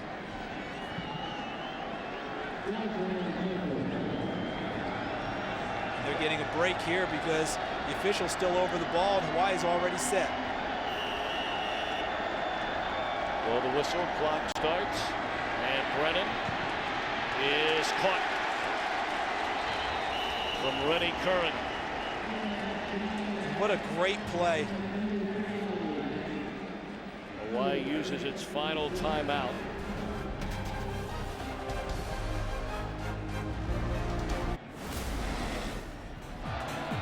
The pressure has been relentless all night on Colt Brennan. Right there, Marcus Howard gets to him and drops him. Now he has to try and step up again. Tripped up from behind, still takes the big hit from Jeremy Lomax. And then again, there's Mr. Howard, number 38, knocking the ball free. Brandon Miller, 12. And on the last play, Roderick Battle, number 41, flushed him right into number 35, Rennie Curran. Look at those numbers. Just the way Georgia's played down the stretch. A big reason why they've won their last 6 coming into tonight. Well, they only had 34 sacks the entire season, and then got the 22 in the final 4.5 games. That'll be the final play of the half for Colt Brennan and the Hawaii Warriors. Time to regroup because the Georgia Bulldogs have just completely shut down the highest scoring team in all of college football. Held them to 3 points. Let's go downstairs to Chris Myers. Georgia dominated college football's only unbeaten team, Tom, with Coach Mark Richt. And Mark, I guess one of the storylines is the way you've defensed Colt Brennan. How have you been able to do it? Well, our guys are just playing really hard. We've got a lot of depth right now. Just about everybody's healthy. We're rolling a lot of fresh people in there and just getting after it right now. With the lead you have and they're capable of coming back, what do you tell your team at halftime so they keep the edge? We tell them don't look at the scoreboard. You can look at the clock, but not the score. You got to play hard every down no matter what till it strikes 0-0. All right, we'll see you in the second half. Thanks, Coach Mark Richt. And let's go now to the halftime show and Chris Rhodes. Chris, Goliath keeping David at arm's length. No doubt about that one, Chris. Thank you very much. Coming up next on the Southwest Airlines halftime show, Jimmy Johnson and Fran Tarkenton rejoin me for their first half analysis and tell us how in the world Hawaii can get back into this game. Plus, we are going to strike up the band.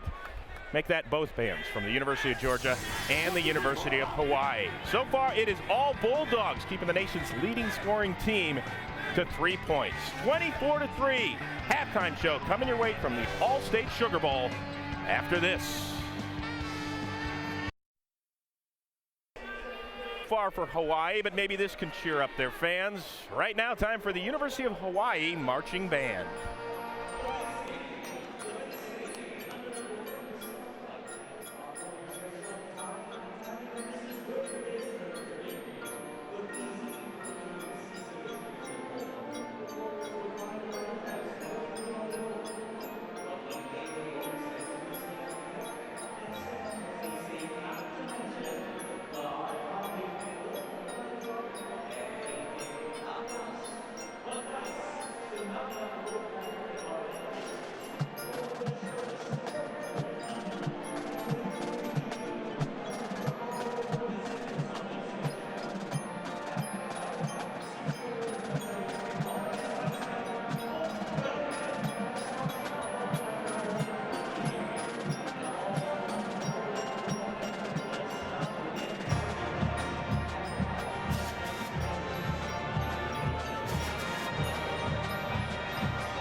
Ladies and gentlemen, the University of Hawaii Rainbow Warrior Marching Band.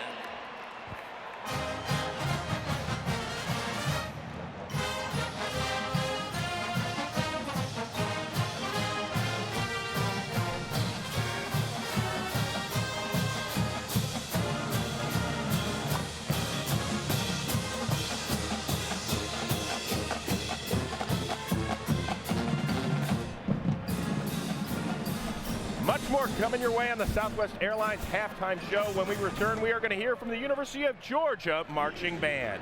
24-3, Bulldogs lead it. To the 28-year-old wife and mother admitted to Atlanta's St. Joseph's Hospital with pneumonia and lung failure, Dr. Kathy McMinn is literally a lifesaver. To Georgia gymnastics fans, McMinn was an entertaining and accomplished scholar athlete, a four-time All-American who obtained her medical degree thanks to an NCAA scholarship. Today, Kathy McMinn's passion is treating critical care patients, and she still enjoys making people smile. The SEC, a story of character. Welcome back to the Southwest Airlines halftime show on Fox. With Georgia leading at 24-3, more happy tunes for you. Here's the University of Georgia Red Coat Marching Band.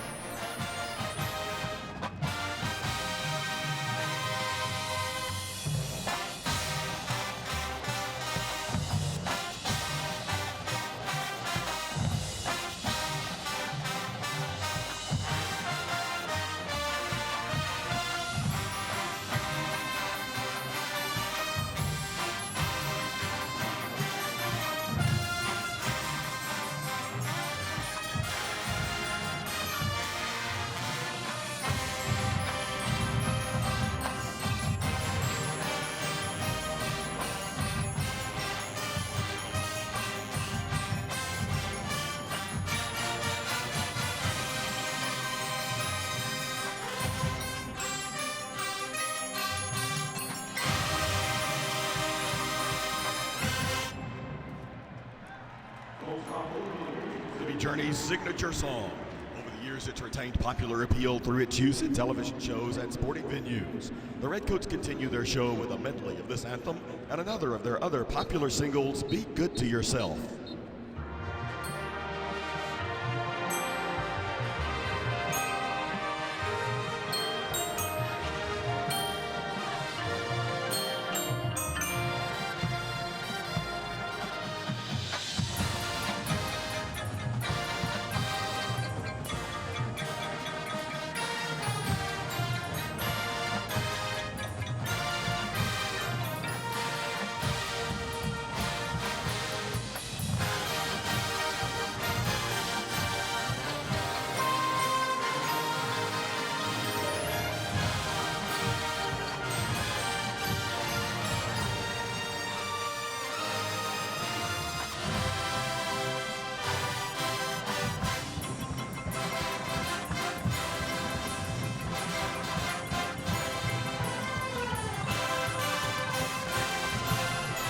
When we come back on the Southwest Airlines halftime show, I will be rejoined by Fran Tarkenton and Jimmy Johnson for first half analysis. Georgia leads Hawaii 24-3.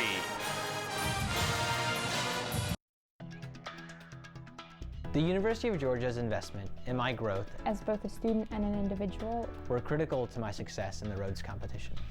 The support and encouragement offered by my professors has been instrumental in my academic success. Through my travel study experiences abroad, I have learned to appreciate other cultures and view the world as a global citizen. Only one public university in the nation had 2 Rhodes Scholars in 2007, the University of Georgia. Welcome back to the Southwest Airlines halftime show on Fox. Well, we expected to see plenty of points scored, and we have. Just most of them by one team. Matthew Stafford and Sean Bailey, the third of their 3 touchdowns. Georgia leading Hawaii 24-3 in the All-State Sugar Bowl. Welcome to the Southwest Airlines halftime show. Chris Rose rejoined by Fran Tarkenton and Jimmy Johnson. And guys, you were spot on in the pregame show. You told us that Hawaii needed to be on the field. Jimmy, they weren't enough in the first half. Well, Cole Brennan spent too much time on the sideline, 17 and a half minutes, Georgia controlling the ball. Yeah, they ran for 110 yards, and they converted 5 of 8 on 3rd down. But Georgia's controlling the ball, both sides. Even when Cole Brennan was on the field, they were 0 for 5 on 3rd down. So they have got to convert, and they have got to stop Georgia from converting on 3rd down. Fran, as for, you're talking about Georgia. They led the SEC in sacks this year. They have gotten into the backfield. You stressed that in the pregame. They've battered Colt Brennan. Well, they started by knocking him down. Took him out of his rhythm, hurt his confidence, then they went and sacked him 5 times. He's not getting much help from his teammates, and Cole Brennan's having a tough night. He's playing a superior, bigger, faster defensive team. And now Hawaii's going to have to rebound somehow from a 21-point deficit. Guys, plenty of other football happening on this New Year's Day. Let's get you all caught up, beginning with the AT&T Cotton Bowl seen earlier on Fox. Missouri's Tony Temple, a record-setting day, almost. 281 yards on the ground and 4 scores. That 281, second most in NCAA Bowl history. 38-7, Mizzou takes care of Arkansas. Gator Bowl, Texas Tech and UVA. Michael Simpson, run, Forrest, run! It was just a running. 96 yards on this score, second longest in bowl history for him. But late in the game, tied at 28. Alex Terlika from 41 yards out. Texas Tech wins it by 3. Outback Bowl, Wisconsin and Tennessee. Eric Ainge playing his last game. This is Josh Briscoe. 29 yards in the score, and then Tyler Donovan picked off by Antonio Wardlow. Tennessee takes care of Wisconsin. Rose Bowl game presented by City, USC, and Illinois. John David Booty to Garrett Green to Desmond Reed. Didn't quite stick the landing, but points for creativity. Illini get all beaten up. Capital One Bowl final game for Lloyd Carr at Michigan. Chad Henne to Adrian Arrington. He threw for 373. And hail to this victor, Lloyd Carr, for one last time. Well, I told him I loved them, and most importantly, I thanked them because that's what a leader does, the last thing. Obviously, we wish Lloyd Carr all the best in the future. Well, a very busy week here on Fox. Tomorrow night, we're going to bring you the Tostitos Fiesta Bowl live from Glendale, Arizona, West Virginia, and Oklahoma. Here is a casual Tuesday preview with Matt Vasgersian, Terry Donahue, and Pat Hayden. Chris, thanks. The 2008 Tostitos Fiesta Bowl, the #9 Big East champ, West Virginia Mountaineers, the 3rd-ranked Big 12 champion Oklahoma Sooners. Coach, let's start with West Virginia. This is a team that did not end the season on a positive note. How do they respond tomorrow? Well, they'll be without their head coach, Rich Rodriguez. That'll be a factor in the game. Bill Stewart, he'll be the interim head coach. But the key for West Virginia, Pat White, the quarterback. This guy is a phenomenal athlete. He's thrown for 12 touchdowns, run for 14. He will be a handful for the Oklahoma defense. Well, Pat, let's talk quarterbacks. Oklahoma has a good one, the freshman Sam Bradford. Man, I can't imagine a freshman having a better year than he had. Led the nation in passing efficiency, threw 34 touchdowns and only 7 interceptions. 3 big tight ends around him, 2 good wide receivers. They averaged 43 points a game. This is a really tough team to defend. Well, with things seem to be stacked against the Mountaineers, they've got something to prove tomorrow night. And for Oklahoma, keep the Statue of Liberty where it is and no talk of marriage proposals on the sidelines. The 2008 Tostitos Fiesta Bowl tomorrow from Glendale, Arizona, 7:30 Eastern, 4:30 Pacific. Chris, back to you guys in New Orleans. All right, man, thank you very much. Guys, no marriage proposal here tonight, but how do you propose that Hawaii gets back into this game in the second half, Jimmy? Well, Chris, if Hawaii is going to get back in the game, they've got to take some chances on defense, load up on the blitzes and an 8-man front, and hope they don't give up the big play. Fran, 1 point. They got to throw it down the field. They haven't been doing that enough, and they have turned They've got it to over. protect him better if he's going to throw it deep. You know, he has to throw it short because they can't protect. And he's been sacked 5 times. Cole Brennan has been bruised and battered. He has obviously had his issues. Hey, still ahead, Tom Brenneman and Charles Davis with the first half analysis, plus the All-State Marching Band. That and more when we continue from the Superdome.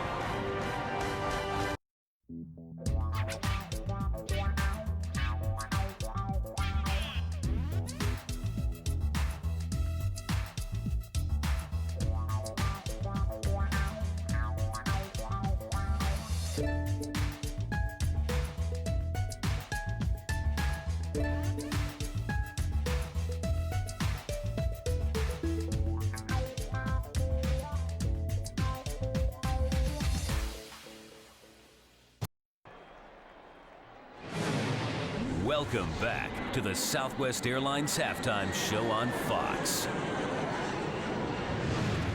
Well, back in October, Allstate sponsored a marching band contest in Slidell, Louisiana, with the winner getting a chance to play at halftime of the Allstate Sugar Bowl. The band, provider of the soundtrack for everyone's favorite Friday night pastime, high school football. What would high school football be without the band? Football is important to Louisiana, but in my opinion, I think the band is much better. Band members practice just as hard as the athletes, preparing for the moment, hoping enough of those moments add up to a championship. I will never forget it, never. It's probably going to be better than my wedding. It was so incredible. The incredible moment came when Allstate gave 14 bands the opportunity to compete in Slidell, Louisiana for one spot to play with the nation's best at halftime of the Allstate Sugar Bowl. But the moment belonged to 2. We have a tie for first place. Fontainebleau and Erath, a tie. In football, not a favorite thing, but in music, it was magic. To be the winner of a marching festival was so much fun, and it was amazing. And then to know that we were going to the All-State Sugar Bowl just capped it off. Our reward is the All-State Sugar Bowl. That's what the kids have earned for hard work. The greatest feeling is when they do what they're supposed to do, and everybody comes together and makes it happen. I'm going to the All-State Sugar Bowl, performing on national television. It's going to be amazing.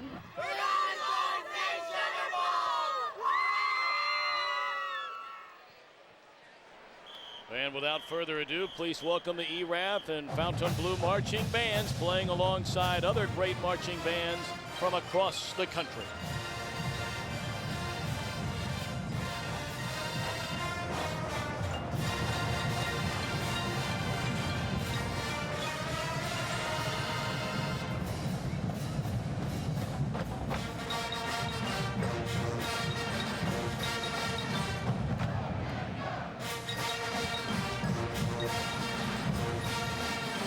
Special moment indeed for those youngsters.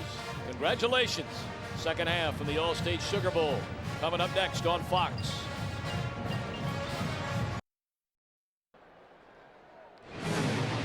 Welcome back to the Southwest Airlines Halftime Show on Fox.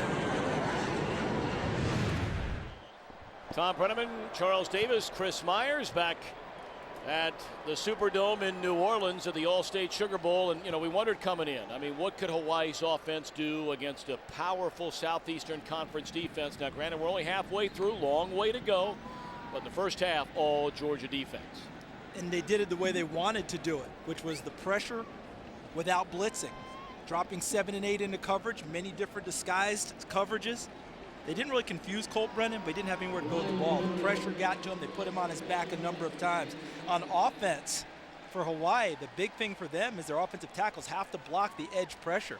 That has not happened.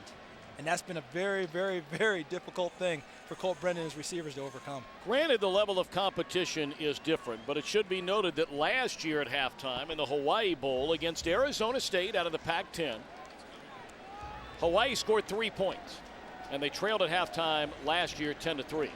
They scored 38 points in the second half. And don't think for a second Mark Richt hadn't done his homework on that and reminded his ball players of that fact, because that's an Arizona State team that this year won 10 football games and went to a big-time bowl. So they know that Hawaii is more than capable. But right now, Hawaii's defense has to set the tone and get things started because Georgia gets the ball to start the second half.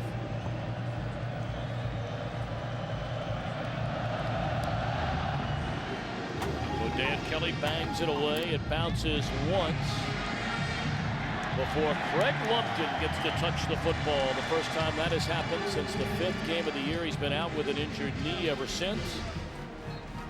Our first half numbers are brought to you by Ford, built tough.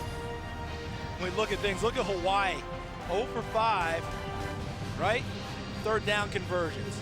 That's been a big problem. Of course, the 2 turnovers, 8 penalties, some of that nerves, some of that maybe a little bit of rust, but I think overall the emotion of the day got to Hawaii a bit in the first half, almost as much as the pressure of Georgia's defensive front. First down from their 18 as we start the second stanza here at the Superdome in New Orleans. And a quick throw to the far side, and Massaquoi with the catch, good enough for 10 quick yards, wrapped up by Patek. Let's go downstairs to Chris. Tom, Charles was just talking about it. June Jones told me at halftime he tried to prepare his team, but on a stage this big, he really felt they were overwhelmed at the start of the game with emotion. He thinks Colt Brennan has had some things open, but just hasn't had time to get on the ball. Georgia overpowering him. Will have to make adjustments to protect Colt Brennan. June encouraged by the way his defense played in the second quarter. Says he expects Georgia to come out and try to run the ball down their throats. And he brought up 2 games this year. They trailed at the half, and Hawaii came back to win. Tom? Chris, thank you very much.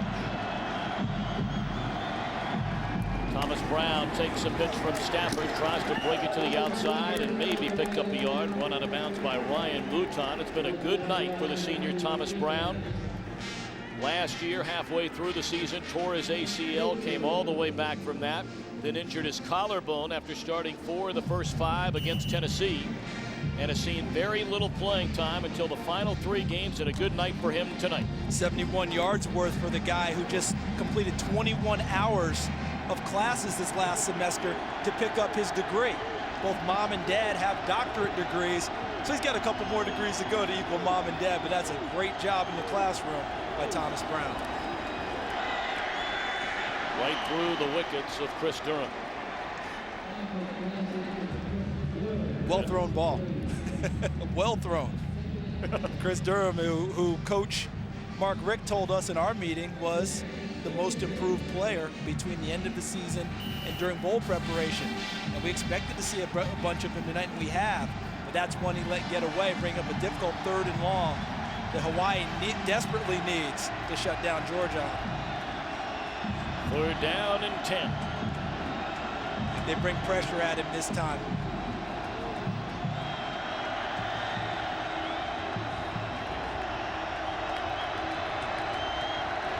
Well, they drop back into coverage, 4-man rush. Stafford rolling, throws short of Trip Chandler.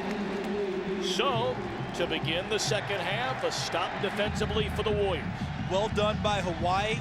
They did a great job, but that last play, the second time tonight that Matthew Stafford gets out of the pocket and really doesn't get his feet set and deliver the ball well downfield, because he did have Trip Chandler coming back to the ball, but he skipped it to him. So Hawaii wins the first battle of the second half, and that's got to be heartening for them. Ryan Mims to punt. And what a booming punt. Fielded by Michael Washington. Devon Best at the 20, and he brings it back 5 yards.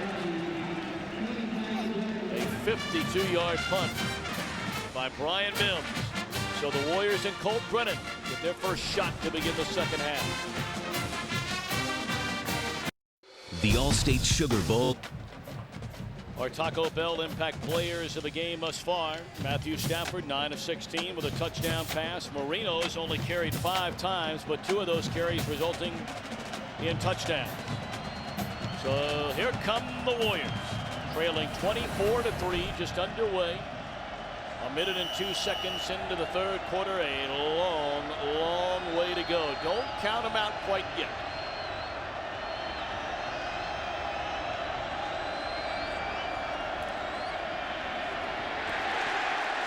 Down goes Brennan yet again.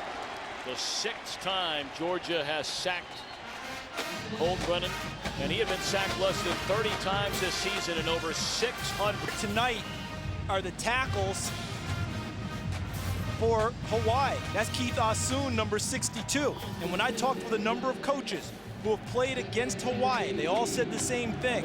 You can attack off the edge at the tackle position, but you've got to have the men back deep who can play coverage. Georgia has all of those elements. That's why the pressure is able to get to Colt Brennan.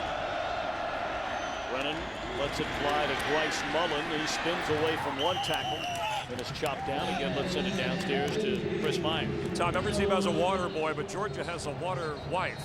Mark Richt's wife, Catherine, got tired of just cheering from the stands, said, I want to help. So she's become, in essence, the water boy, being joined by a couple of their sons. They have 4 children for this game today. And Mark Richt said that she actually works. She shows up 4 to 5 hours early with the trainers and gets ready. And there's no husband and wife talk during the game, but they do get into it a little bit after games discussing strategy. Great stuff. I think it tells you that shot we saw of Catherine. It tells you all you need to know about her and her husband and her family.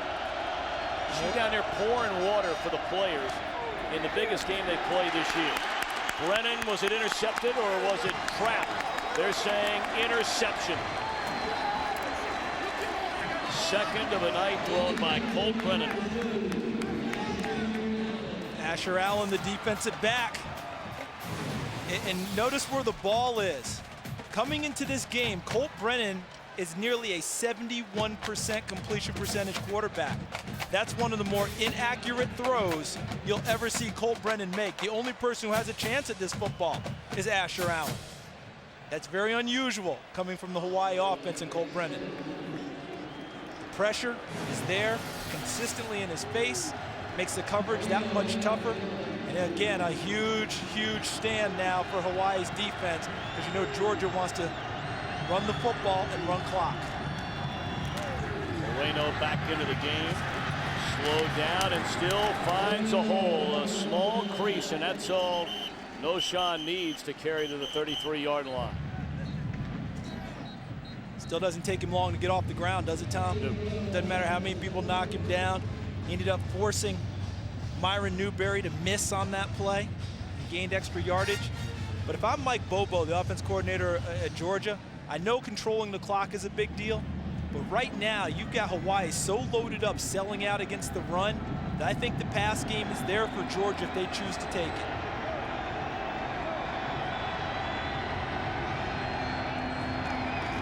Stay on the ground for the time being, and again Moreno carries inside the 30, needed to get to the 27 for a first down, and that will depend upon the spot. I know people always want to compare Noshawn Moreno with Herschel Walker right now because of his exploits here as a freshman, but they go about their business a little bit differently. Did you see that last move that Noshawn Moreno just made? The last 2 plays, he's made people miss and gotten downfield. Herschel was somewhat elusive, but he was much more of a power and speed guy, would run away from you as well as run over you. Moreno running through would-be tacklers and down to the 15. Well, you look at the great names in the history of the SEC as freshmen. Herschel, the all-time leader in 1980, led him to a national championship, 1,600 yards. Your alma mater, Tennessee. Back in 1996, Emmitt Smith in 87 with the Gators. And now Marino, the fourth leading freshman tailback in Southeastern Conference history, and it spans 75 years. That is some list, isn't it? To be number 4 on that list behind 3 guys who've had tremendous careers post-college. Timeout on the field.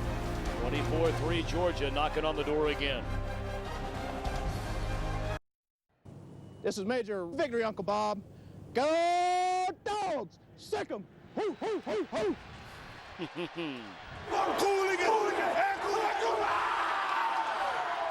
Great stuff. Stay well, Sergeant Black. Yes. Look, he's a movie star, too.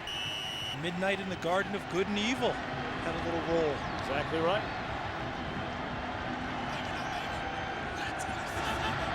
First down for the Gators. Opening minutes of just the third quarter, and Marino already with a couple of touchdown runs in the game tonight. He is bottled after a 3-yard pickup to the 11. And so many times we come out of a half and we talk about halftime adjustments that teams have to make. For Georgia, there were no adjustments other than what Mark Richt told our Chris Myers going in at the half. Quit looking at the scoreboard, look at the clock, but not the score. Continue to play hard, do what you're doing. Because Willie Martinez's defense doesn't have to make any adjustments yet. It's still working for them. Offensively, again, no adjustments. The line still controlling things here to start the second half. Second and 7, play action fake, ball tipped in the air, and is it intercepted by Patek? Yes. First turnover of the game for the Bulldogs. To say they needed that turnaround is the understatement of the night. I know the Georgia fans are thinking, we're running the ball so well, why are we throwing it? But this is a nice play in the middle. Looked like Adam Leonard tipping it up for the interception.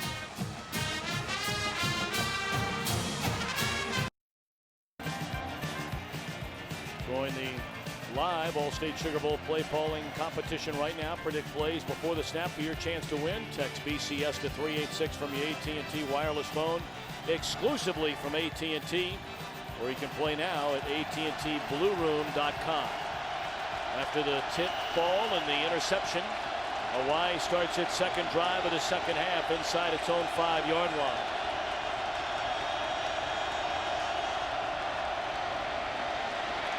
Brennan lays it off to Pilares out of the backfield, and he picks up maybe 3.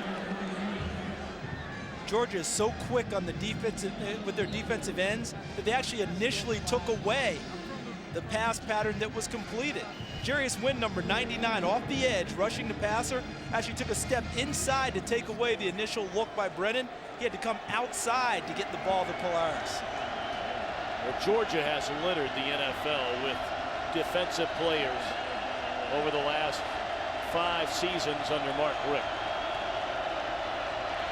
Brennan incomplete off the hands of Devon Bess.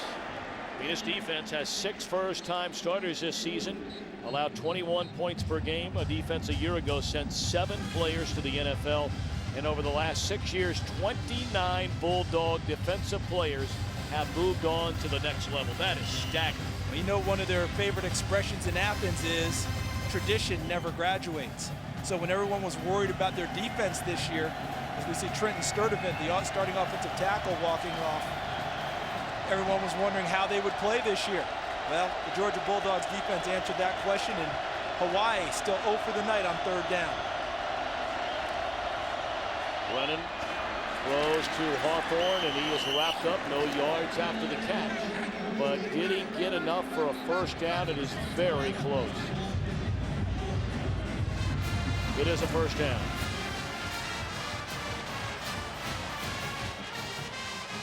just enough.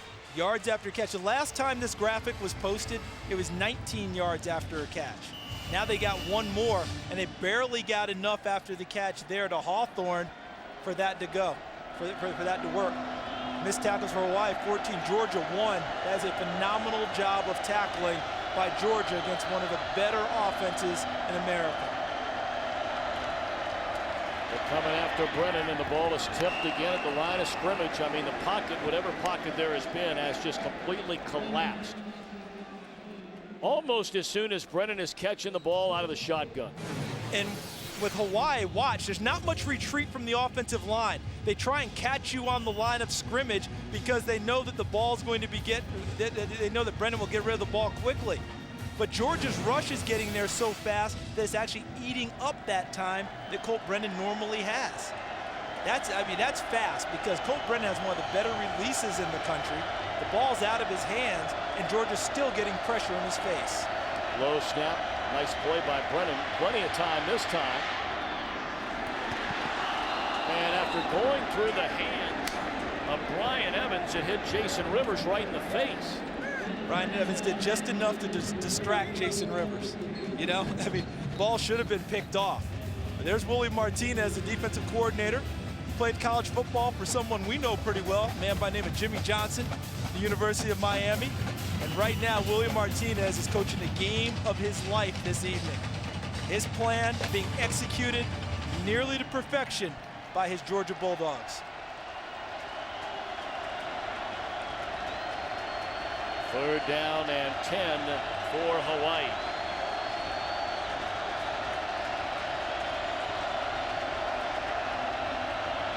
Look out. Ball is loose. Scramble for the football in the end zone. And they're saying touchdown, Georgia.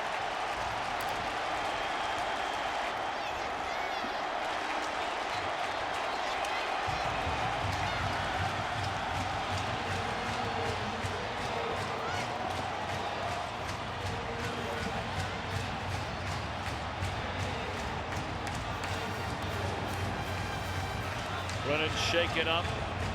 Marcus Howard had a clean shot on Brennan, who had no idea he was coming. And all night long, Willie Martinez has rushed 3 and 4. Well, this time he brought 6. And Marcus Howard gets inside of Keone Steinhoff. Free rush to the quarterback, knocks it free. Touchdown, Georgia. And Hawaii can only hope that Colt Brennan's wrist is okay. Came off seeming to hold it. Trying to take a look at actually who covered it up and was awarded the touchdown. Looked like Howard delivered the hit. They may have come down on top of it. Brennan flexing that right hand. Here's the hit. We know that's Marcus Howard. It's a touchdown for Georgia. America.com. You could win a trip to next year's national championship game.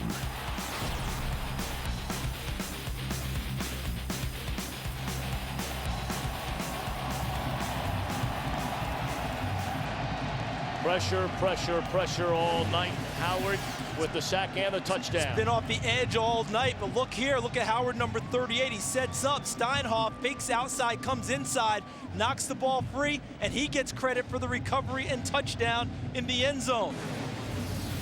I tell you what, Mr. Howard is putting himself in heavy consideration for the MVP of this game. He has 3 sacks and now a touchdown. And the pressure on Brennan, 7 sacks has really been the least of it. Not 10 knockdowns, 11 pressures. And how about this one? Marcus Howard, his first starting assignment came this year, his senior year. 37 games in his career before he gets his first start as a senior. Coming back across the 30, out to the 35, the 40, and all the way to midfield is Ryan Mouton, but flags are all over the place. They're at the 30, they're at the 45, and they're at the other 45. So we may have to ice down some elbows of some officials, huh? The way they're flinging around the laundry. Yeah, you're not lying. It's 13, now 14 of them tonight.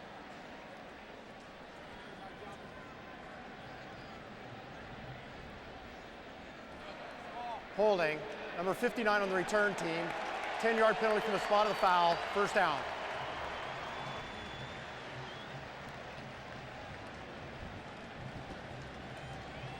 Let's check in downstairs with Chris Myers. Tom, one of the reasons, and Charles, one of the reasons that Marcus Howard had to wait to get that chance to start for Georgia, he played behind guys like Quentin Moses and Charles Johnson, who are both in the NFL. And after yesterday's walkthrough, he told me, we know how good Colt Brennan is. We may not get to him, but if at least we make him feel uncomfortable, we feel like we can win the game. Well, so far, Marcus Howard, the Georgia defense, they've done a lot more than that. Uncomfortable. We're well beyond that, Chris, for Colt Brennan. First down from their own 10 after the penalty. And thrown behind Jason Rivers, and you couldn't blame if Brennan heard the footsteps. I mean, he took a lick the last time he dropped back on that sack and touchdown for Marcus Howard.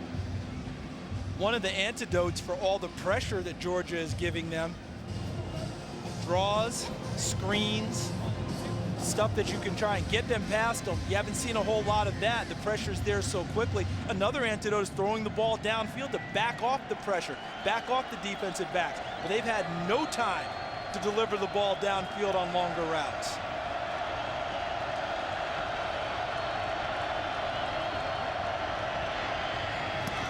Throw, and again just off the mark. C.J. Hawthorne there. Heavy pressure again, this time from Brandon Miller. They are well coached, in the defensive line is Georgia. If we look at the numbers Colt Brennan's put up, the biggest one being sacked 7 times. Rodney Garner is the defensive line coach and their recruiting coordinator, one of the better ones in the country. But he's also a terrific football coach. Sometimes you get known as a recruiter, people forget you can coach guys up. Tonight is a testament to his coaching because most of the pressure has come from his defensive line.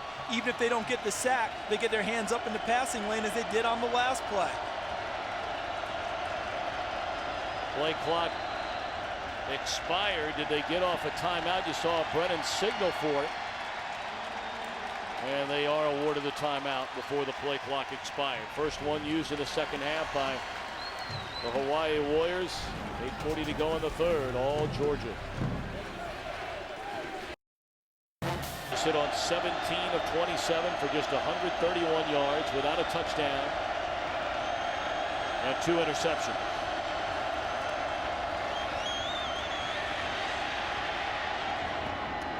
Too high on the intended receiver, Devon Bess. And again, Brennan has to get off the ground. A flag is down on the play. This could be, we'll see. They got him for, it's going to be roughing, Tom. A little over-exuberant at the end. They've hit him so many times, they don't know how to go back there and not hit him anymore. And this was going to cost roughing him. the passer, number 58 on the defense. 15 yards, automatic first down. Redshirt freshman DeMarcus Dobbs. An excellent special teamer. Dobbs, he played very well, had a big tackle earlier tonight. That was one they just did not need. The drive was over. All the hits, all the sacks, all the pressure has started to make Colt Brennan inaccurate in throwing the football. See, that's pitch and catch for him, and for, you know, that wasn't even 58 Dobbs, it was Gamble, number 50. You know, you have 2 steps before you bump into him. Darryl Gamble really was the man who should have had the penalty against him, not number 58. But Brennan not getting his feet set, not delivering as accurately as he normally does downfield, it has taken a toll on him this evening. Tried a little shovel pass to Pilares, and like everything else tonight, read beautifully by the Georgia defense. You know, it's not to say they haven't had great coverage tonight, but they haven't needed great coverage tonight. I mean, Brennan just has no time to throw the ball. Tom, when I played at Tennessee, my best year covering people was my freshman year. You know why? You led the conference in sacks. Reggie White was playing defensive line for us. So we were starting, I was a redshirt freshman, another guy was a redshirt, 2 sophomores in the secondary, one who used to be a linebacker. Reggie White was the greatest thing to happen to a young secondary. Case in point tonight, whether they're young or not, this pressure has made the coverage that much more substantial. Well, now another penalty flag comes down before they even break there is the no huddle. foul on the play for an illegal substitution. Hawaii called timeout. Their second of the half. Wow. Well, while Colt Brennan walks to the sideline, let's again check in on our sideline with Chris Meyer. And down on the Hawaiian sideline, more than 60% of the players are Polynesian or Samoan, Hawaiian. the first actual Hawaiian to play in the Sugar Bowl, Herman Wiedermemer from St. Mary's College in California, nicknamed Squirmin' Herman, proud of the heritage and Hawaiian flag. He scored a touchdown, a unanimous All-American, scored a touchdown in that Sugar Bowl game, was actually a Heisman Trophy finalist. Old Squirmin' Herman later appeared, Tom, in an episode of the TV show Hawaii 5-0. Oh, one of the greats, Jack Lord, as I recall, Mr. Myers. I have his hair. Hold a second. Chris, did they book him? They did book him, Tom O and Charles O. Speaking of hair, quite a lot of interesting hairstyles on this field tonight. Including our very own Jimmy Johnson. Chris, out of the three of us, I think you're the only one who could approximate one of those hairstyles. Tom and I don't have enough left to go for it. I got plenty of gel. But how about Squirmin' Herman Wiedermeyer at St. Mary's College? Many people won't remember St. Mary's used to be a football power. You should travel east and have big games against teams like Fordham. How about that? Against back when a certain man named Lombardi was one of the 7 blocks of granite. Ooh. Second down and 10 for the Warriors. Running out of the shotgun, a 31-3 Georgia lead. Catch made by Rivers, and he is tackled again immediately. Outstanding tackling when there have been completed passes tonight from the Georgia secondary. The average of holding them to 3 yards or less after catch is definitely being met by the Georgia secondary tonight. Because they knew if they gave up big yardage after the catch, they were in for a long evening. Because that's what Hawaii's offense is predicated on. Only 1 missed tackle tonight for Georgia. I wouldn't want to be that guy in the film room. That might be the only thing they can say has gone wrong. Got to find a way to jump on someone, right? That's right. That'll come up right before spring practice to show what we need to do to improve, guys. Brennan, a completed pass and chopping down the big man again is Asher Allen. Jason Laumalu out of the backfield, and that's a big fella. That's a lot of man right there. Limping off. We're trying to limp towards the sidelines. Yeah, that's his first catch of the year. Laumalu will head back to the sideline. Carry the ball from time to time. Right, but that's his first catch overall. You know the 15-yard penalty for roughing the passer? It's the 3rd longest play, I believe, tonight for Hawaii on offense. Who would have thought? Not us.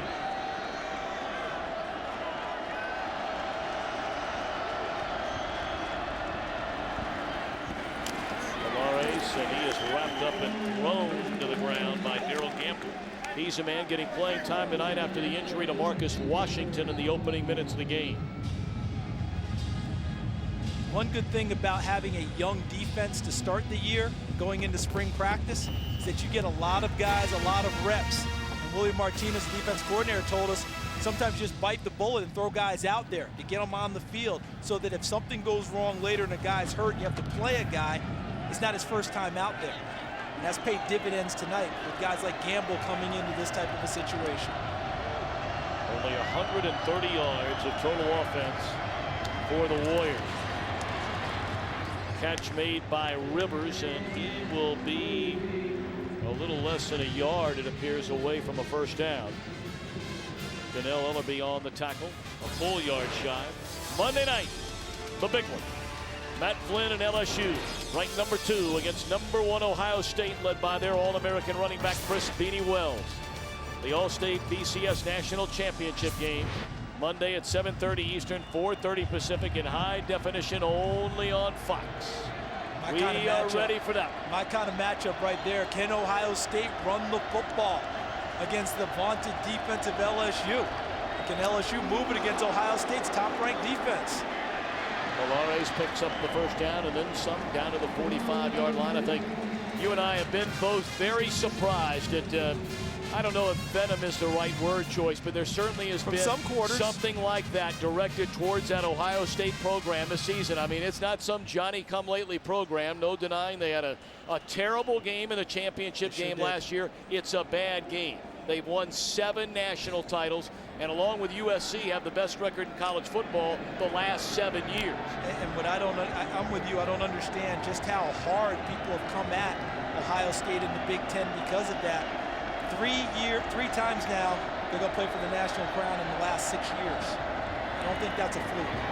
And there's Devon Bess, and he's inside the 35, down to the 34. And it should be noted, just FYI, by the way, in that SEC Big Ten debate thing, the Big Ten has a winning record over the SEC in bowl games in the last 5 years.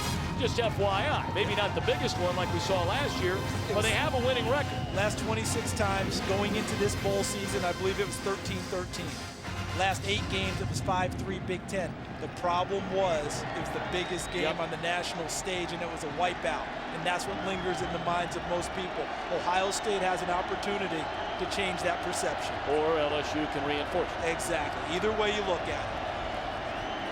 Polaris away from one tackler, away from a second tackler, cannot evade a third tackler, and that's Rashad Jones, a redshirt freshman from Atlanta.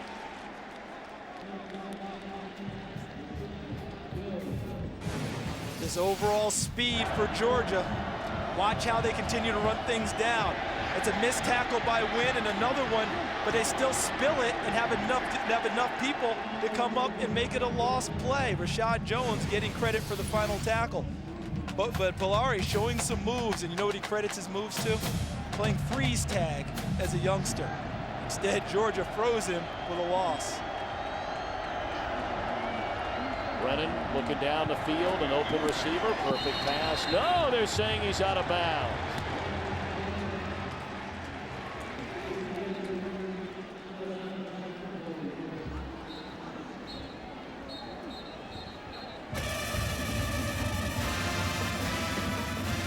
Thought they had a play there, and as it turned out, wide receiver out of bounds. Kind of the story of the night for Hawaii. Even when they finally get one off, the end result is not what they wanted or expected.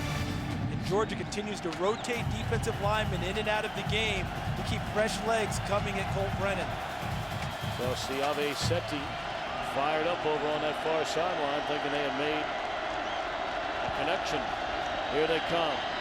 And bobbled, then intercepted. Again, Marcus Howard got a hand on it. Donnell Ellerby snatches it out of the air.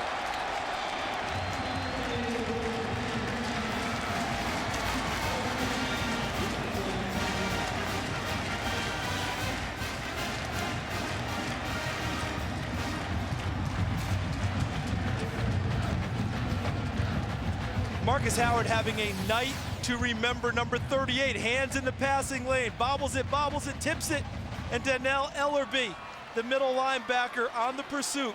Nothing like a great tip drill. If you're a defensive back, linebacker, ball stays in the air, and Georgia celebrating. Defense, the watchword. Is that Willie Martinez? Getting a deserved ride from Donnell Ellerby. I mean, this is Howard's the MVP right now, Charles. You got to mark him down, don't you? Because defense has been the story for Georgia tonight. Thomas Brown runs into his own man and is thrown to the ground by Amani Purcell. Had help from Michael Lafayette. I do understand that Georgia wants the clock to run. They want to run the football in order to accomplish that.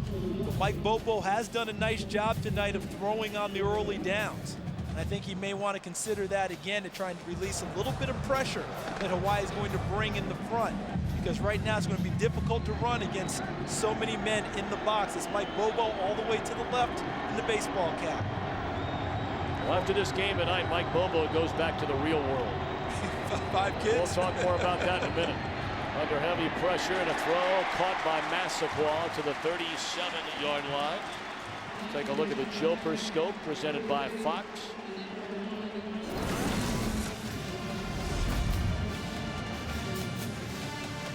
So Colt Brennan looking downfield. Everyone's saying what's going on with him, but it appears that the route was run incorrectly.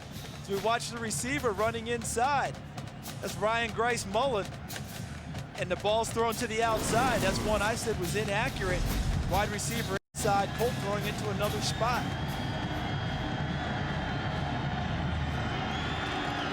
Stafford on the reverse. This is Bryan inside the 30, down to the 18-yard line. First down, Georgia. Purcell runs him out of bounds. To finish that thought about Mike Bobo former great Bulldogs quarterback, now their offensive coordinator. He was the MVP of the '98 Outback Bowl. 5 children under the age of 3, including triplets. I think his wife is Laney. Think about that, folks. Congratulations, Mrs. Bobo. Were any of you blessed enough to be parents out there? How about 5 of them under 3 years old? Remember we asked him what happens when you walk in the door? He said, just 5 kids come rolling at me. You're here, take them. Glad you're home, honey, but a nice call on the last play by Coach Bobo with the reverse to Bryant. Slant, and is it a touchdown? Yes, to Mohamed Massaquoi. A bullet delivered by Stafford. And Brennan's been taking bullets.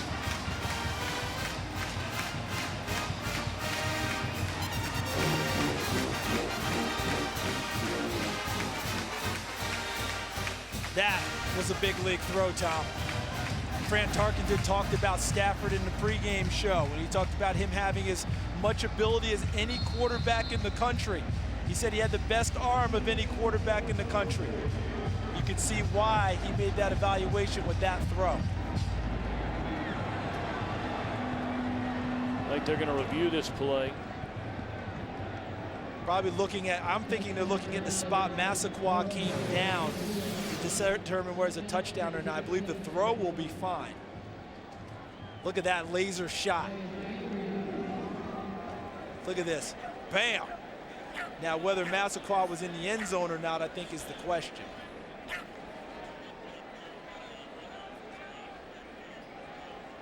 I mean, look at how he spins that one in there. And the catch is his knees are down. So I think we're going to end up having a goal line play for Georgia coming up first and goal. But the throw, never in question. Both knees down, so it should be on the 1 yard line, first and goal, Georgia. Tom, wow. Wow.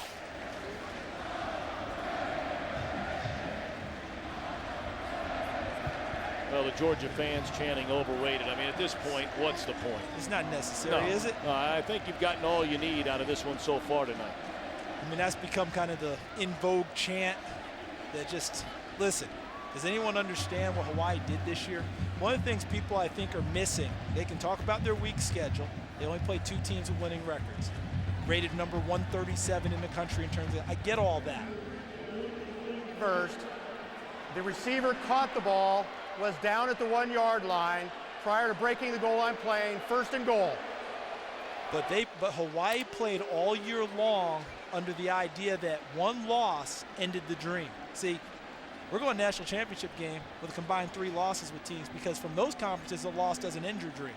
But coming out of the WAC, 1 loss, any loss. So every week was an elimination game for them. That's a lot of pressure to carry around all year long, and I think that Hawaii handled it quite well.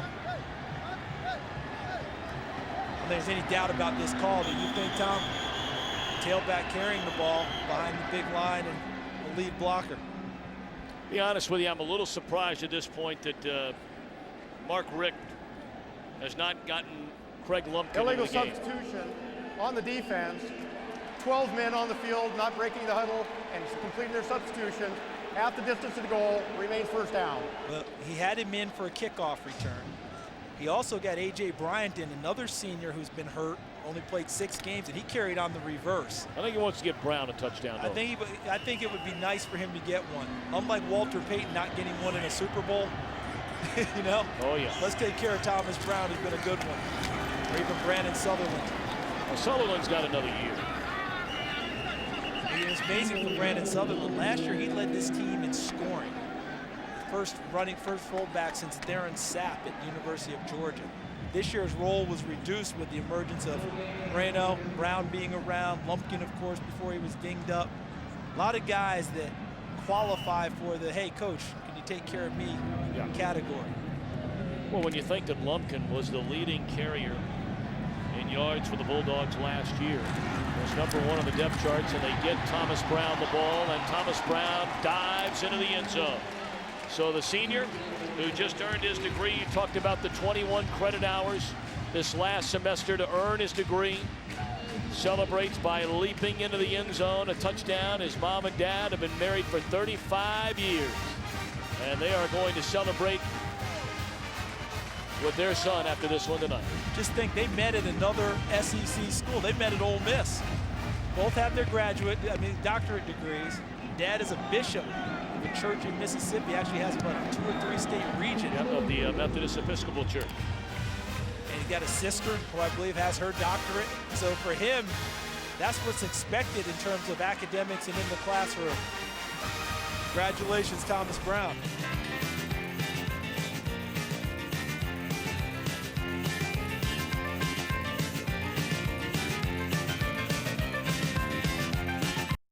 On Fox, it's amazing, it's the mirrors. Here's what the camera saw on that last touchdown a moment ago with Thomas Brown. We'll get back to that momentarily. Ryan Mouton from the 3, a 38-3 Georgia lead. Mouton out to the 40, to midfield, and tackled at the 44-yard line. Good return by Ryan Mouton.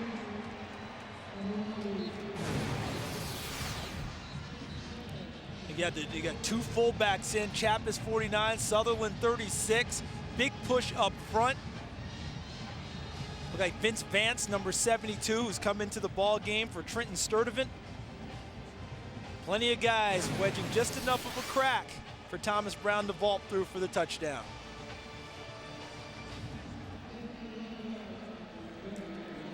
So Brennan right back out there is hit on 21 of 34, 163 yards without a touchdown pass tonight and 3 interceptions.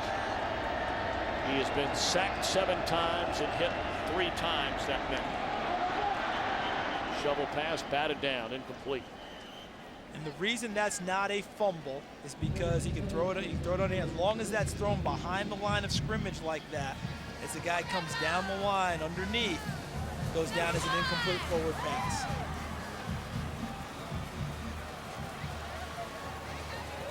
Another round of American Idol makes its season premiere 2 weeks from tonight. Charles, I know you'll be dialed in. I know what I want. Your daughter's a big fan of that show. Big fan. Big fan. But you know what she really likes most of all? She likes watching the auditions. You know, seeing the people come in, and usually when she sees a particularly bad one, she says, well, if they can do it, you can do it, Dad. So she knows my singing ability is pretty limited.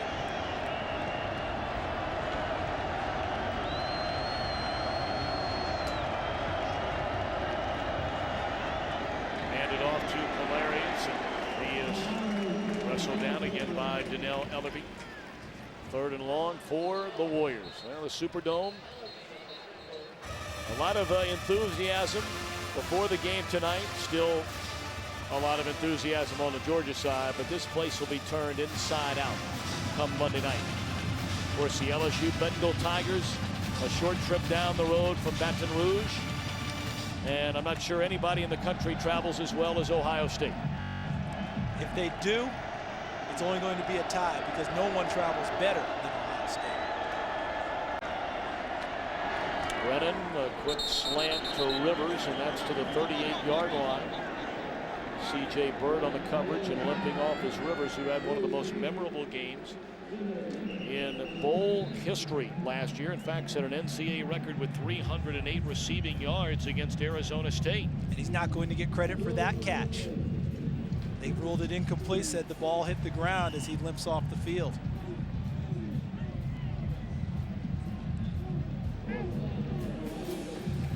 You know, it really is a shame for the country. I mean, you know, Georgia fans take it however you want to take it. I mean, I think a lot of the people in the country wanted to see this offense get into some kind of a rhythm and do the things they've been doing all year long. You're talking about a trio of Rivers, Bess, and Bryce Mullen, who came in with 799 receptions, almost 11,000 combined yards among that trio. 2 of them have a season left, Bryce Mullen and Bess. It just hasn't happened tonight, and give Georgia the credit for that. Give them a bunch of credit. They're going to review the last pass. It was ruled incomplete on the field. Or it's actually been challenged by Hawaii. Their one challenge of the game. June Jones trying to keep something going here rather than bring up a 4th and 11. And Tom, to your point, about not seeing Hawaii at its best and seeing the high-flying offense. Many people are very critical of the so-called run and shoot. As we look again to see if this is a catch or not by Jason Rivers. Hands, ball's falling free, hands.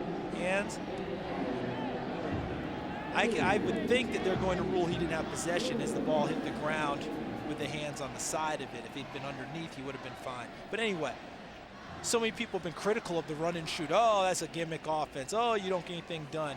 When we spent time with June Jones, he kind of said, you know, I think we've been vindicated on this run and shoot thing. Because even if people aren't calling it that, our principles are all over the country. Look at the NFL. Number one team in the After review, NFL. the ruling on the field is confirmed. Hawaii is charged a timeout. That is their final timeout of the half. So it went down incomplete. The Patriots are 16-0. 4 or 5 wide receivers spreading the field, throwing the short. So many Nobody teams does are more of that utilizing than the Indianapolis Colts. Right, so you can go right down the line where people said it would never work and never be successful. Well, teams have won Super Bowls with those same principles. So we're just not seeing Hawaii at their best tonight, but don't say it's the offense. And you can tell that that is something that has bothered June Jones for a long time. I think, you tell me if you agree with this, it sounded as though he was particularly bothered by people that broadcast the games on television, people that played in the NFL that were long retired. I mean, I recall like yesterday going to our Fox NFL seminars and hearing, you know, some former players that had nothing but bad things to say about 4 wide receivers in this kind of offense, and you can't win, you can't do this, you can't do that. Peyton Manning and company ran it almost identical last year. Tom Brady 16-0 this year with a lot of those principles. Now, even if he caught it, based on what I'm looking at, it appears to be a little bit shy on a 4th and 11. Got a C.J. Hawthorne.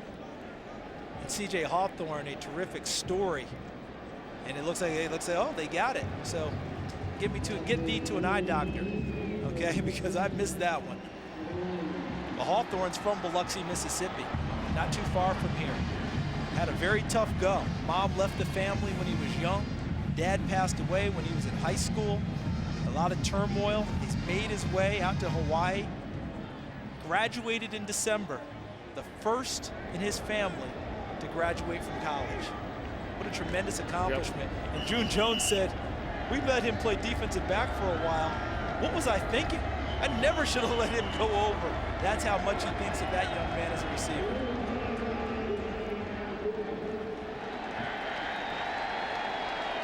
Is Georgia challenging this call? I see your challenge. I raise you one. I think he's challenging the spot.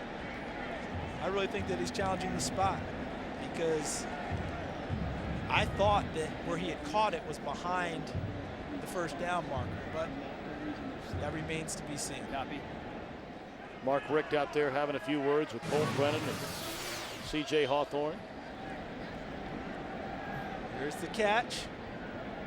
Okay, see where he's down.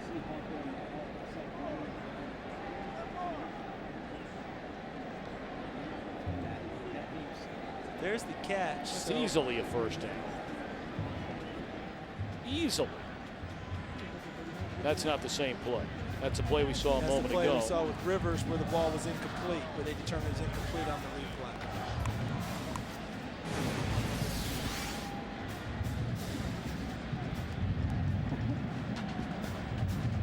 You know, Brian O'Kane is going to need a good lozenge after this is over. As many times he's had to go to the mic with penalties and announcements, challenges and everything else.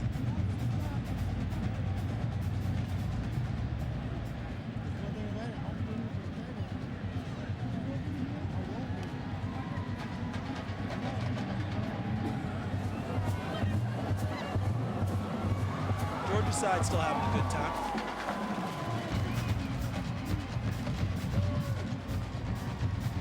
So tomorrow night from Glendale, Arizona, the BCS Bowl Bash continues on Fox with the Tostitos Fiesta Bowl, the West Virginia Mountaineers, and the Oklahoma Sooners. Matt Vescursion, Terry Donahue, and Pat Hayden call the action beginning at 7:30 Eastern, 4:30 Pacific in high definition only on Fox. And of course, we'll have the FedEx Orange Bowl coming your way here on Fox the following day, January the 3rd. And then we will reconvene, Mr. Davis, right here on January the 7th. for the All-State BCS National Championship game. A lot of great action coming up this week as we change the calendar to 2008. And I will say this, I'd be very leery about West Virginia tomorrow. Everyone thinks they're in disarray without their coach. But we saw some of that effect today. Michigan worked out pretty well with them, and these kids will have something to prove in this ball game. They had a fine year, and they want to get the taste of that last game against Pitt out of their mouths, too. I think it spoke volumes about that Michigan program today that you have a coach that stepped down and Lloyd Carr walking away, and everybody okay with each other enough that Rich Rodriguez is standing on the same sideline watching the game. After some of the ugly situations we have seen since the college football season ended on this coaching carousel, that was refreshing. I cannot believe we are sitting here waiting this long on a challenge in a 38-3 game with 24 seconds left in the third quarter. It's unbelievable there was a challenge on the play to begin with.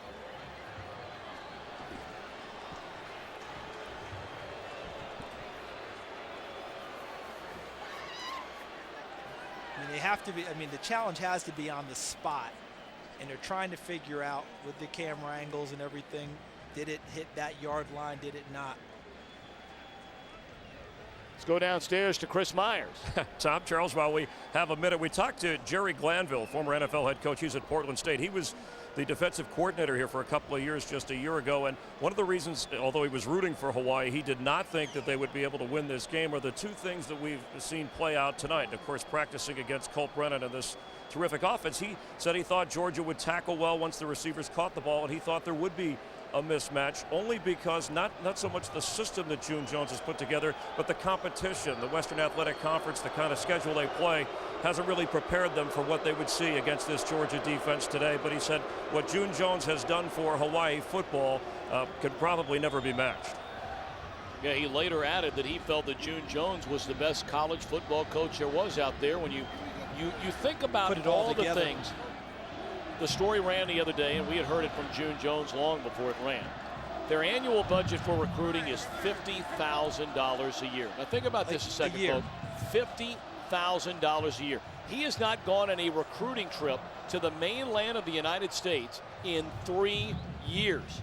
The recruiting budget for Georgia, Ohio State, Oklahoma, Florida, USC, you fill in the blank. Pick one of them. Well in excess of $500,000. After review, the ruling on the field is reversed. Incomplete pass. It will be 4th down on the 45-yard line going in. Please reset the game clock to 30 seconds. 30 seconds on the game clock. See, I thought they were challenging the spot, and maybe they were, but in any event, they got an incomplete pass out of it. So they said, hey, he didn't catch it, the spot was bad. Pick what you want, but go look at it, please. And Mark Richt wins his, so he gets to retain a timeout. June Jones lost his. Well, getting back to June Jones, story has been well told about the carpet is still the same in his office. Just completely run down offices. The drywall, the new offices that partly is up, but has been that way for about 3 years. What did he say? That when he walked in, it's the same carpet Dick Tomey had, his head football coach there. It is just an amazing thing, an amazing job that June Jones has done. The year before he got to Hawaii, they were 0-12. And here he is bringing them to their first ever BCS game with a 12-0 record. So now they're back on the headset, so this has to be over this. Is this over the previous spot where the ball was put in play initially to start the down? Exactly, because it was an incompleted pass on a 4th down try. Okay, so call me crazy, but why did the chains move while they were debating it? So you should know where the ball was from the chain and the previous down marker. Uga, any ideas? You see those ice bags? Uga's ready to take a seat. Those ice bags are to keep him cool. He actually lays on those to try and keep him cool. Correction, the ruling on the field is reversed. It was an incomplete pass. That was a 4th down play. Ball goes over on downs, 1st down Georgia. There we have it. And Uga's ready to cool off that boiler a little bit. Working up a lather down there. Look at that boiler getting chilled down a bit. How about Uga's, the family that raises the Ugas? I think they've been doing that for excess of 50 years. Yep. The Seiler family. Talk about a labor of love. But Uga lives better than most of us. A lot of people look like Uga waking up this morning here in New Orleans. Welcome to the new year.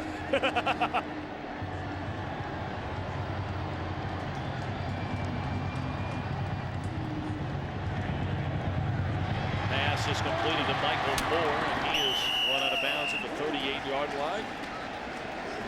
You were talking about the family that raises Uga. I mean, that's good stuff. It is great stuff. Uga's big. Hey, not only that, when Uga was in the movie, in the Garden of Good and Evil, the owner, I believe is Sonny Seiler, he was also in the movie. Played a judge in the movie. Big time trial attorney, I believe he is. And the whole family just got star written all over him. And let me tell you something. We're going to see Mike the Tiger come rolling in here for the championship game, who has a $1.5 million habitat he lives in on campus. Life's good. Uga's not far from living the same way. Got his own trailer, air conditioning. Talk about a dog's life is pretty darn good. It'd be nice if all of them had that life. Yes, it would be. It'd be nice if we had that life. What are you talking about? They're down to the 35-yard line. And that will be the final play, you would assume, of this third quarter. So 15 minutes to go at the All-State Sugar Bowl, and the Bulldogs offense sprinting down the field. They're ready for this final quarter in the careers of many. George on its way for a final chapter, leading 38-3.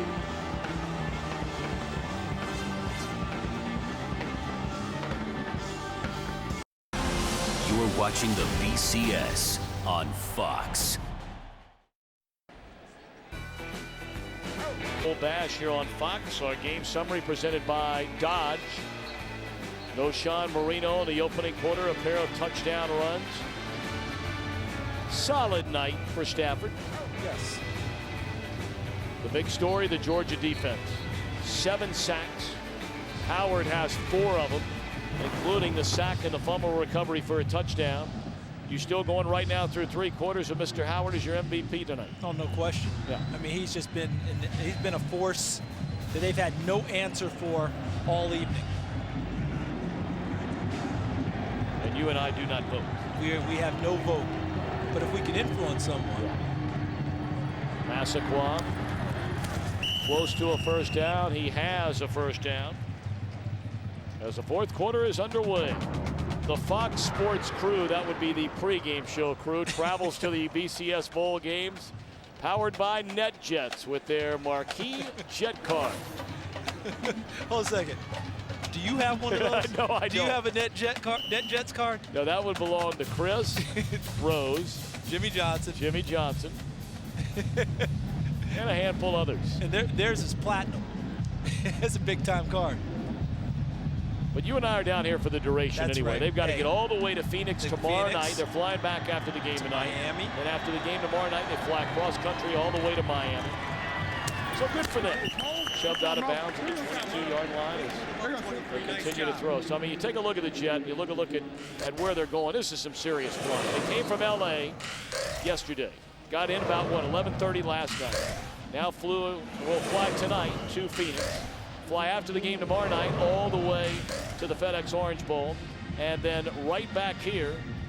Actually, for Jimmy, I take that back. Jimmy's got to go back to Los Angeles. Right. For the NFL on Fox And Sunday for the playoff come game. back. That's right. Jimmy's got some major league travel. Okay, our bad. Enjoy the jet. You deserve it. He does. But can a brother get a ride just one time? No. You know that. Just one time. Delay of game by the offense. 5-yard penalty. We play second down. Let's go downstairs to Chris Myers, who doesn't have his NetJet card either. Well, Jimmy Johnson needs that jet to carry all his hair gel and hairspray wherever he's going.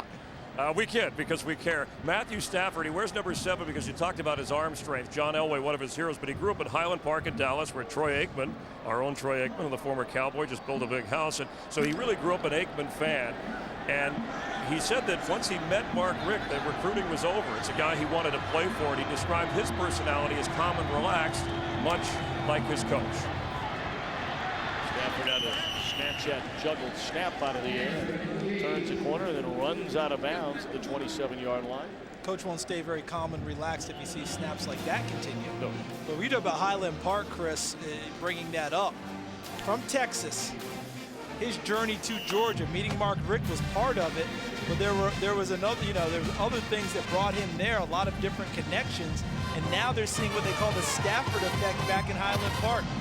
Applications to the University of Georgia for high school students from his school, there are about 150 applications now. Normally they're talking about 1, 2 that would go to the University of Georgia before Matthew Stafford matriculated there.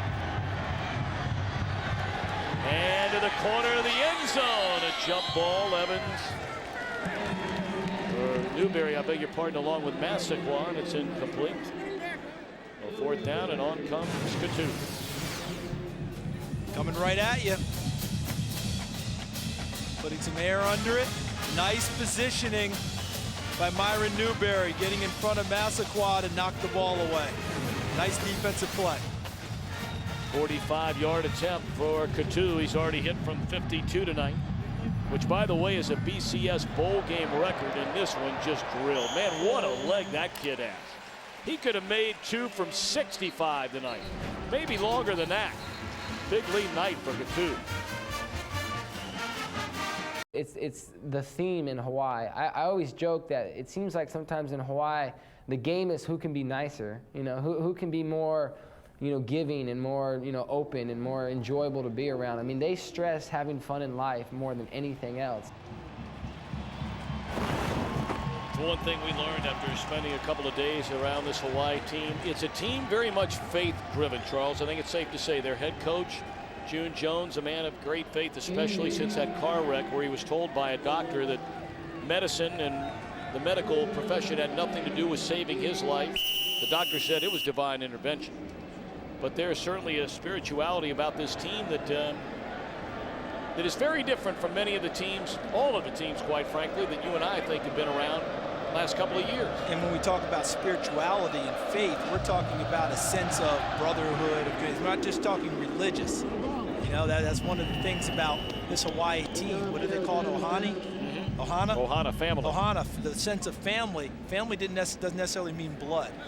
Quick example, they have a freshman who's redshirted, who did not make the trip, Daniel Matiago. His mother was passing away in the hospital. Free kick out of bounds by the kicking team. Ball will be placed at the 35-yard line, first down. He called one of his teammates, told him how grief-stricken he was. They all came to visit her before she passed away.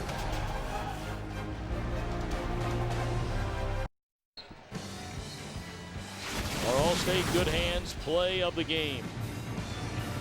We have said the name Marcus Howard a great deal tonight. Biggest play of his career.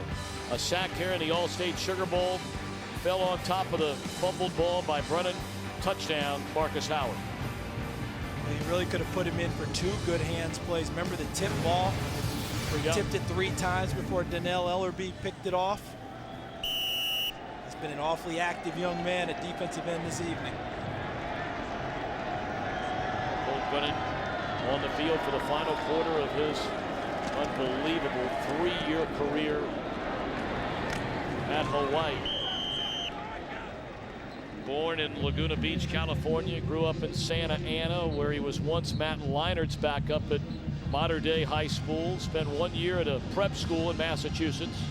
And you heard the story in our pregame show if you weren't with us. He walked on in Colorado and then got into trouble. Pleaded guilty to trespassing and burglary charges. Spent 7 days in jail. Was dismissed from the Colorado team.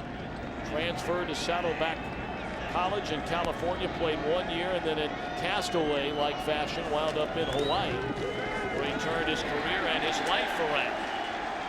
Another sack, this one by Geno Atkins. And Brennan has not gotten up. And it's almost to the point now, he's been hit so many times. Number one, you think, please let him get up. But number 2, at this point, maybe it's just time for him to take a breather. You know he wants to stay in there, though. But he's going to have to come out for at least one play because the trainers came out to see him, but he's a big-time competitor. I just wonder, as many hits as he's taken tonight, maybe get him a break. Tyler Gronke is the backup, a junior out of Tucson, Arizona. Let's go downstairs again to Chris Myers. Tom, on the Hawaii sideline while we check on Colt Brennan's injury, he almost left after his junior year. In fact, was planning on it when his coach June Jones said to him, and the San Diego Charger job had opened. People talked about whether June might be called for that pro job, and he made a deal with Colt. He said, if you come back, I promise you, no matter who calls for the pros or any other job, I'm staying to coach this team. Colt Brennan said, you got it, I'm back. And of course, the year that the two of them had together and onto the pros goes the quarterback. What happens to the coach is another story. Devon Best, a catch from Tyler Gronke. And there are, there are many rumors out there. We all know there's going to be a number of changes at the next level of football in the NFL as far as coaching carousel is concerned. Already some of that has started already with Brian Billick in Baltimore. But, look, it's going to be mighty hard to continue this whole operation at Hawaii. Not to say it can't be done, because June Jones has done it. He's done it, and he can continue to crank it. I mean, just the money that they make from this one, if they pour it into some of the infrastructure for the football program, upgrade the facilities. They're expecting to clear a little more than $4 million as he delivers another strike downfield. Gronke does. So if you put some of that in there, upgrade some things, give him a little more money for recruiting and other things, he can continue to keep this going. That might make it attractive enough because his contract does come up at the end of this year. So it's up to him. Plus, don't forget the colleges all are sniffing around at June Jones too. There's a whole lot of that in the NCAA level. Hey, is June available? Hey, would you be up there?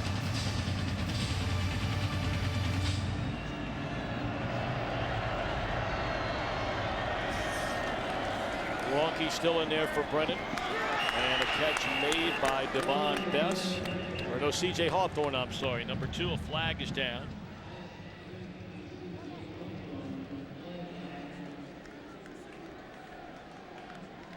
Colt Brennan, wants to get right back in there. I don't think it's a bad thing that Coach Jones holds him out for a while. He's had a very tough night. Well, you remember early in the year. By number 2 on the defense against an eligible receiver, 10-yard penalty from the previous spot, automatic first down. I mean, with 3 games to go in the season, Brennan had what everybody thought was a concussion, although all of the symptoms of the typical, if you will, concussion really weren't there. But they made sure. But June Jones, recognizing Colt Brennan's future and what may lie after football, he said, you know what? We might be undefeated. We might have 3 games to play, 3 games to win to get to a BCS game. You're not going to play. Play two plays. And they had to beat Nevada with Gronke as a quarterback. And Tyler Gronke was in the game now, leading the way. Running hard is Daniel Libre. He's down at the 23-yard line. A junior from the main island. Well, we talked about how difficult it's been, but a picture always tells 1,000 or more words about what kind of an evening it's been. Been pressured, harassed, hit, flushed from the pocket. And the more times he's been dropped and bumped into, ball comes free, touchdown for Georgia. The accuracy has gone down, which is normal for any quarterback going through the duress he's gone through this evening. Gronke, a strike and a first down catch made by Rivers, and he's to the 15, called the 16-yard line before he's run out of bounds. Don't you like what you're seeing from Hawaii right now, though? With the kind of evening they've had, they could have very easily just tucked this whole thing away. But you don't see that out of this team. You see where the pride is. Understanding what they've come over here to try to do probably isn't going to happen, but they're going to do it to the best of their abilities. And Tyler Gronke played well in his start against Nevada. 33 of 46, 358 yards and a touchdown in a game they obviously had to have, and Dan Kelly kicked the winning field goal. First down, Gronke with time, throws to the end zone and batted down. Good coverage, good closing speed there by Keelan Johnson. Boy, what a delightful kid he is. You know, another kid in a day and age where you don't see a lot of it.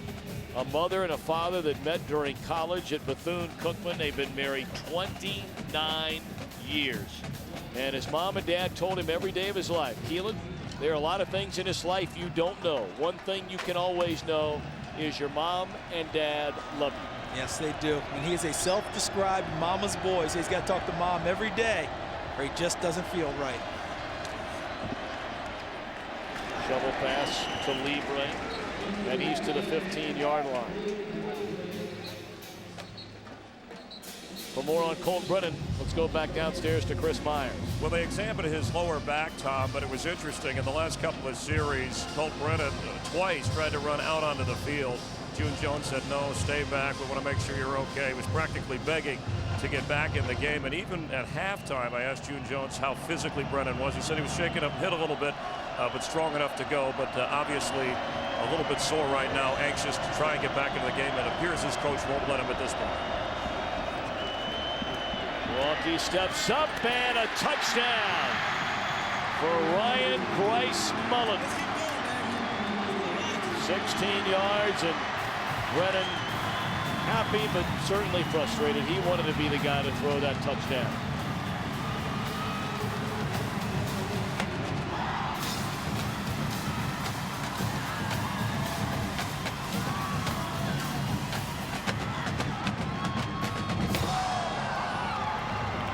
Doesn't matter the score for the Hawaii fans, the band. They've come a long way to see the first touchdown in BCS history for the Hawaii Warriors, and they're going to celebrate it for all they're worth. Point after is good by Dan Kelly. So the first touchdown comes with 10:32 to play in the final quarter for a team which averages 46 points per game. 16 yards, Gronky to Bryce Mullen.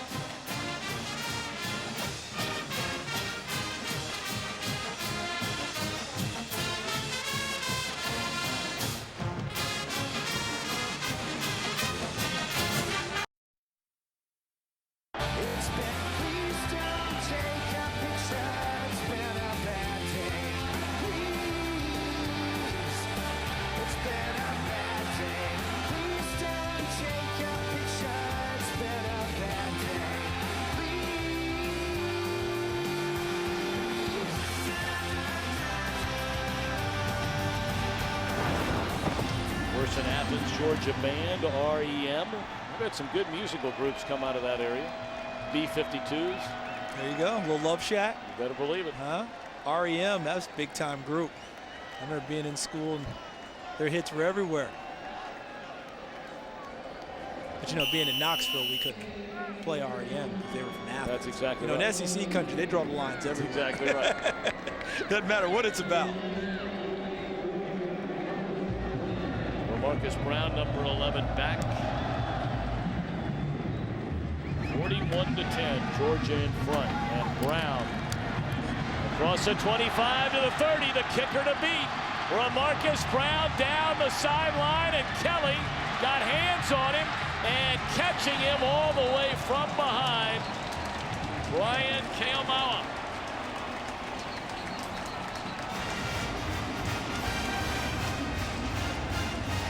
Got to give it up to Ryan Keomaka. He didn't give up on the play, and a great run back by Marcus Brown.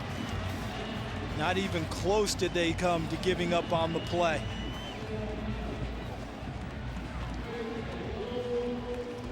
A reminder, coming up tomorrow night, the BCS Bowl Bash continues. The Tostitos Fiesta Bowl from Glendale, West Virginia and Oklahoma. Our coverage begins on Fox at 7:30 Eastern. 4:30 Pacific. Greg Lumpkin gets the football. You know they so badly want to get this young man a touchdown. I mean, when you think that his freshman year in 2003 carried for over 500 yards, he missed the entire following season hurt. Came back, rushed for 335 yards as a junior, as a sophomore rather, and then was their leading rusher last season. In fact, the final two games of the year, wins against Auburn and Georgia Tech.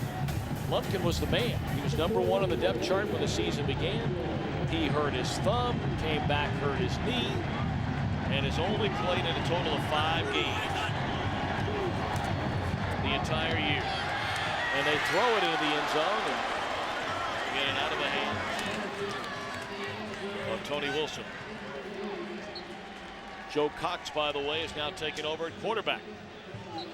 Backup who followed Chris Leak in high school in North Carolina.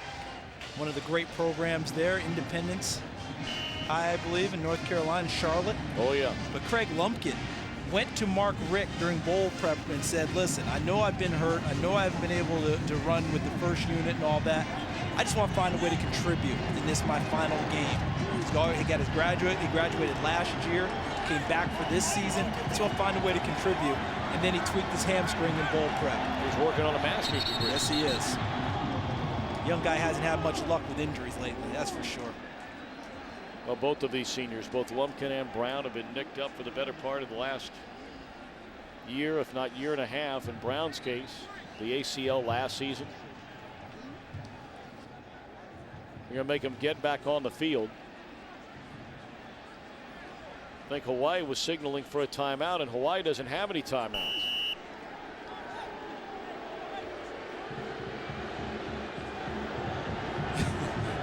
No flag.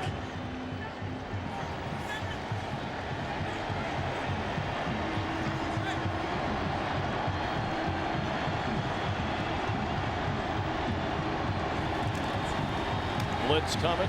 Cox steps up. Incomplete. DJ Gartrell, the intended target. After Hawaii signaled for the timeout with no timeouts left. In basketball, we know that's a technical foul and, you know, lost possession. In football, I just checked with Dave Kuteya, the supervisor of officials for the Pac-10. It's no foul.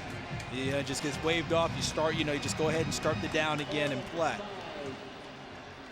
That's why there is no flag.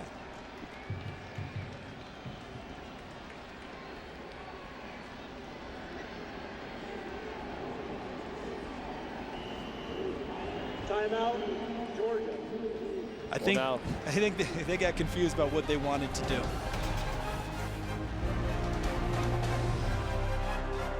For Hawaii, their first tonight. Hawaii's offense predicated on timing and precision. Watch how this ball is coming out of Tyler Gronke's hand, and watch the receiver. He has not even turned his head to look. Trust, understanding where you're supposed to be. Ball delivered. At the end of the play, he had broken free. That timing not much in evidence most of the night due to Georgia's defense putting so much pressure on Colt Brennan. 4th down and goal, and the Dogs are going to go for it. Rolling out as Cox throws, and it's right through the midst of senior Sean Bailey.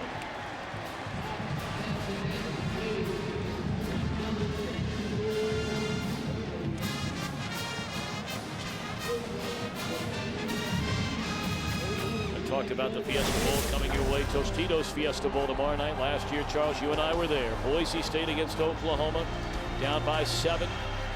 Jared Zabransky, the hook and ladder play, working to perfection. Jared Rabb runs it in for the touchdown. Peterson in the overtime gives Oklahoma the lead. Following a Derek Schumann touchdown, Ian Johnson, the 2-point conversion on the Statue of Liberty to win it for the Broncos, 43-42 in overtime. And more Tostitos Fiesta Bowl action coming your way tomorrow night right here on Fox as our BCS Bowl Bash continues. What a catch made by C.J. Hawthorne on the throw from Tyler Gronke.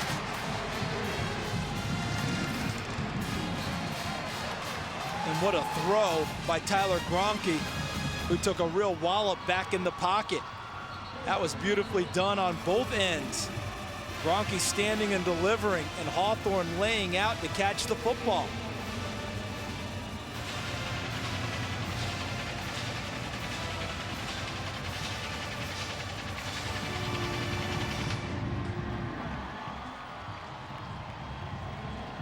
Veely, the Warrior, still hard at work tonight. Never slowed down. I watched him when it was 41-3, and he was still going to work. Farmer run down from behind by Akeem Dent, redshirt freshman from Atlanta. Tom, under 9 minutes. Tom, earlier we were talking about brotherhood in Hawaii and how they do things. On the night before the Nevada game, June Jones called the team together and told them that Colt Brennan wouldn't play very much, if at all, the next day. The whole team went up one by one and told Tyler Gronke how much they believed in him, how much they cared about him, and kind of affirmed him as their quarterback going into the next game.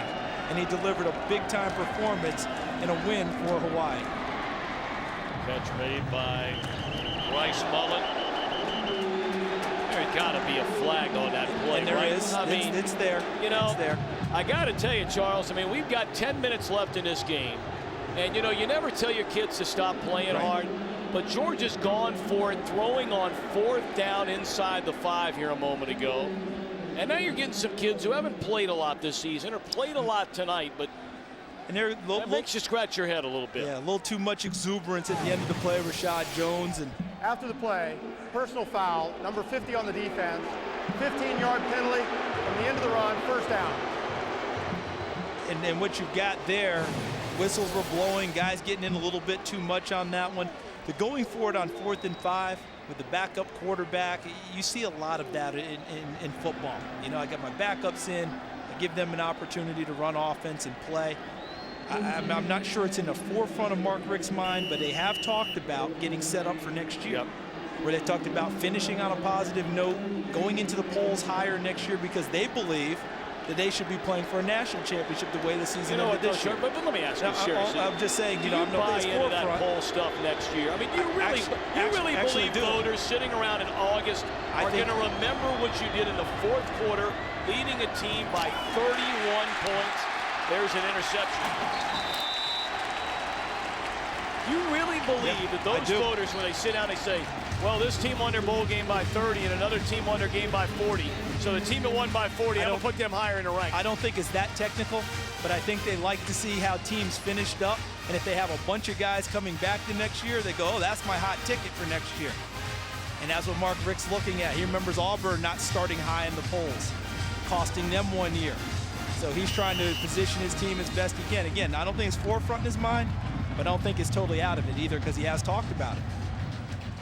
BCS record 6th turnover in the game tonight. They've been absolutely relentless on defense. Yeah, they've been great. Just relentless the whole evening. And I don't want anybody to think that I'm sitting up here picking on Mark Richt. Not at all. I mean, he is a delightful guy. He's a kind man. He's an open man, a compassionate man. I mean, some of the things he's done in his personal life, taking his family on church missions to Honduras. He has 4 children. 2 of them came the usual way. Another 2 were adopted from an orphanage in the Ukraine back in 1999. I mean, he's just a delightful guy, delightful family. I'm just looking at a game where a team is getting run into ground and you're throwing the ball on 4th down inside the 10-yard line. It's a legitimate question. I understand the question. I really think that when he has backups in the game, he wants to give them every opportunity to shine also. Good point. Incompleted pass on 1st down.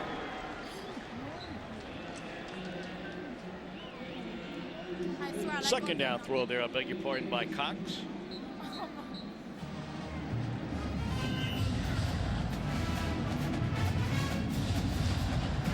And there you see the most turnovers in a BCS game.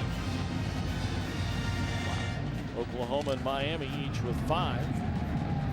But tonight, Hawaii 6. The quarterback has been sacked 8 times in the game. It's been a long night. Georgia has been spectacular on defense. No 2 ways about it.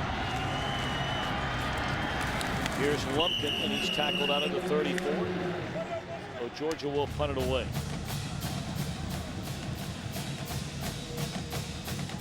Yep, they can go ahead and get those ready to get distributed. The All-State Sugar Bowl champs, 2008. This will take Georgia to 2-1 in BCS games all time.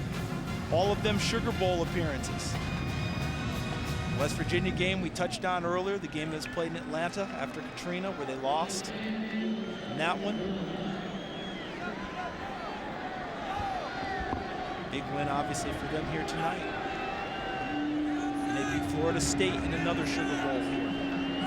This has really been an unbelievable run that Mark Richt has had in Georgia. I mean, when you look at what the Bulldogs have done. Remains 4th down.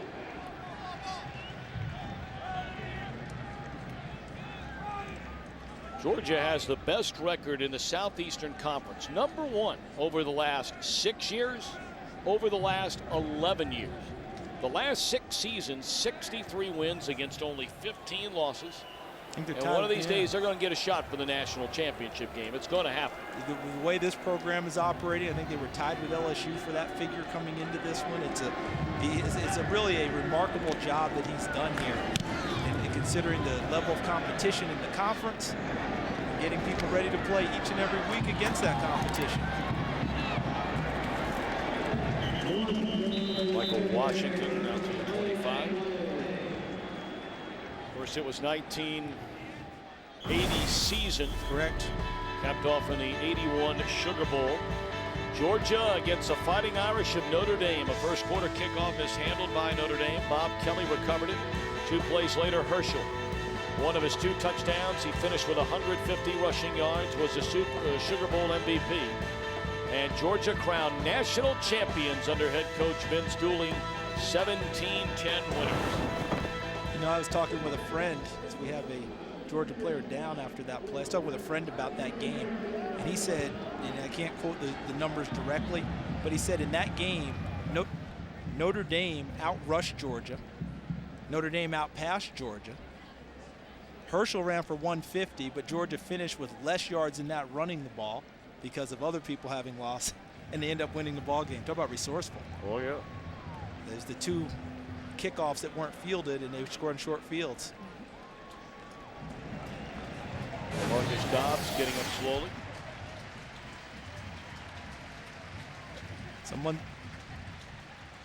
Someone's always assigned to get the punter. Now, one thing to remember about that is that was a clean block on the front end. I mean, just because you're the punter, you're still legal to be lined up and taken out, Mr. Brian Mims. Timo Paiapule. I mean, what he got was a shot in the back afterwards from Mr. Mims. Well, at least Mr. Mims not backing down. No, he's not backing down. Just you're supposed to take him from the front. Last time I checked the rule book. There you can look at the All-State Sugar Bowl presented to the Georgia Bulldogs at the end of this one.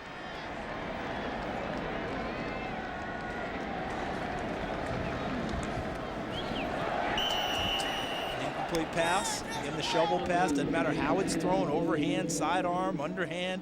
Doesn't matter as long as it's forward pass. Ball batted back, incomplete, not a fumble. So very clear that June Jones is going to play the rest of this one with his backup Tyler Gronke. I applaud him for it, frankly. You know, whether Colt could come back or not is not the question. You know, I just think the idea of, hey, you've had a marvelous career here. This is not happening tonight. You've showed your courage. You've hung in there. We know you're a competitor. Son, it's over for this one. We love you. Catch made by Bryce Mullen, and he falls out of bounds at the 42, depending if they were to give him forward progress on the spot.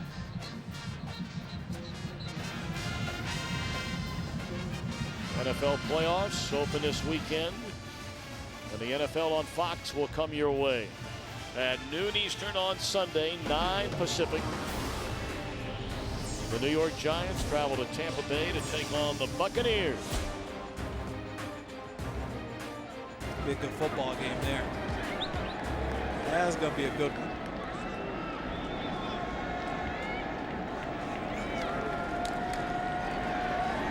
Gronke a bullet to Devon Bess, and that's a first down to the Georgia 47-yard line.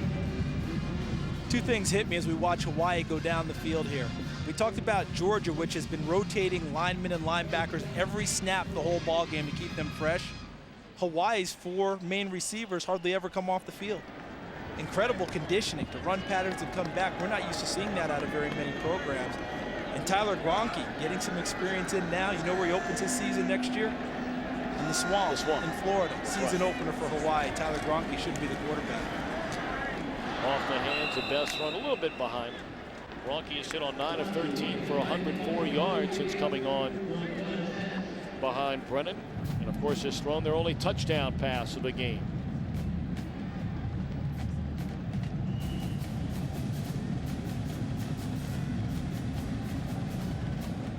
Well, June Jones 3 times has been the WAC Conference Coach of the Year. Mentored quarterbacks Timmy Chang and Colt Brennan, both of whom of course rewrote the NCAA record books. They won a total of 12 games in 5 years before Jones' arrival. So Libre takes it down to the 38-yard line. And of course they did not win a single game the year before he took over as head coach. In his first year, they won 9 games. Went from 0-12 to 9-4. One of the remarkable turnarounds. And, you know, Chris Myers talked earlier about talking to Jerry Glanville, and he talked about the job June Jones has done, maybe one of the better jobs out there. In a sense, Bill Snyder-esque, what he did at Kansas State. You know, based on what we've talked about with recruiting budgets and facilities and trying to get players and not being able to recruit the mainland, incredible job he's done. Run out of bounds at the 20-yard line. It is Jason Rivers playing in his final game as a Warrior tonight. Again, let's check in with Chris. Well, the support for the Hawaii football team has gathered momentum with June Jones, but going back to 1923, Hawaii football, when they traveled to California to play in the Rose Bowl, it took a 5-day boat trip. Over years, travel improved, a 9-hour airplane ride until we got into the jet age. At that time, they'd stay a couple of weeks on the mainland to play, and now just a 7 or 8 hour flight. But they have been well represented here. June Jones asked the fans to wear white. He said, we may be an island, we may play on an island, but we are not an island at Hawaii. Shovel pass to Libre, who's wrapped up in tackle. I mean, some of the ways that some of the fans got here from the Hawaiian Islands, just staggering how badly they wanted to get here. I met a guy today that went from Honolulu to San Francisco to Los Angeles to Atlanta and finally to here. And that's just one of many. There are some that landed in Baton Rouge and drove. Some that went to Mobile, Houston. You name it. Anywhere they could get, and not very many direct flights. So people trying to save costs said, okay, break me into, you know, here, here, here, and here, whatever it's going to take. And I read one where the guy's got to get in the car after this game and drive back to Houston in order to catch a flight and get back so he can make sure he makes it to work. Well, it's a once in a lifetime, so far, once in a lifetime trip. Not to say they can't get back again. Flag on the play as we're down to the 3-minute mark. Holding. Number 62 on the offense, 10-yard penalty, replay, second down. That's Keith Asun, one of the American Samoa players on this Hawaii team. He lives on a small island, Waleasoa, an 8-hour boat ride. Now think about this for a second. An 8-hour boat ride away from the thriving metropolis of Pago Pago. So Pago Pago, the capital, and then to get to where he lives, you got to take an 8-hour boat ride. But his mother made the trip all the way here tonight. She's only seen him play 2 games his entire career until tonight.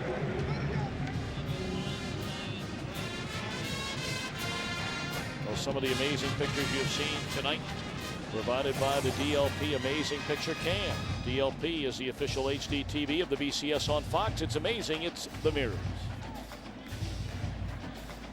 That's a cool camera. It's unbelievable. One thing we do know is that the Georgia defense tonight, no smoke, no mirrors.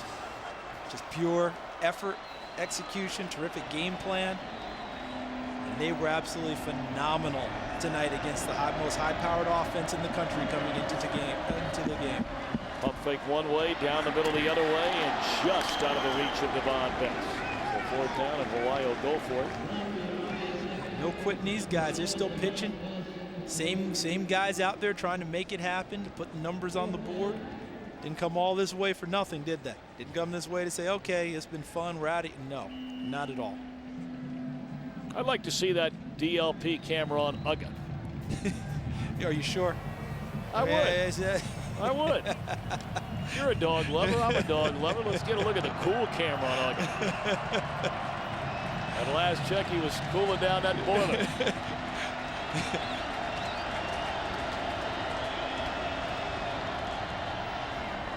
Rivers was out of bounds when he caught it. So the Warriors will turn it over on downs. We're down to the 2-minute mark. Aerial coverage tonight from high. Endless refreshment from start to finish. Bud Light keeps it coming. And of course, we'll be right back here again on Monday night for the All-State BCS National Championship game. The number 2 LSU Tigers and the number 1 Ohio State Buckeyes. Blake Barnes, third-string quarterback, will come in as they assume victory formation. If you're the winning team, the prettiest formation in football.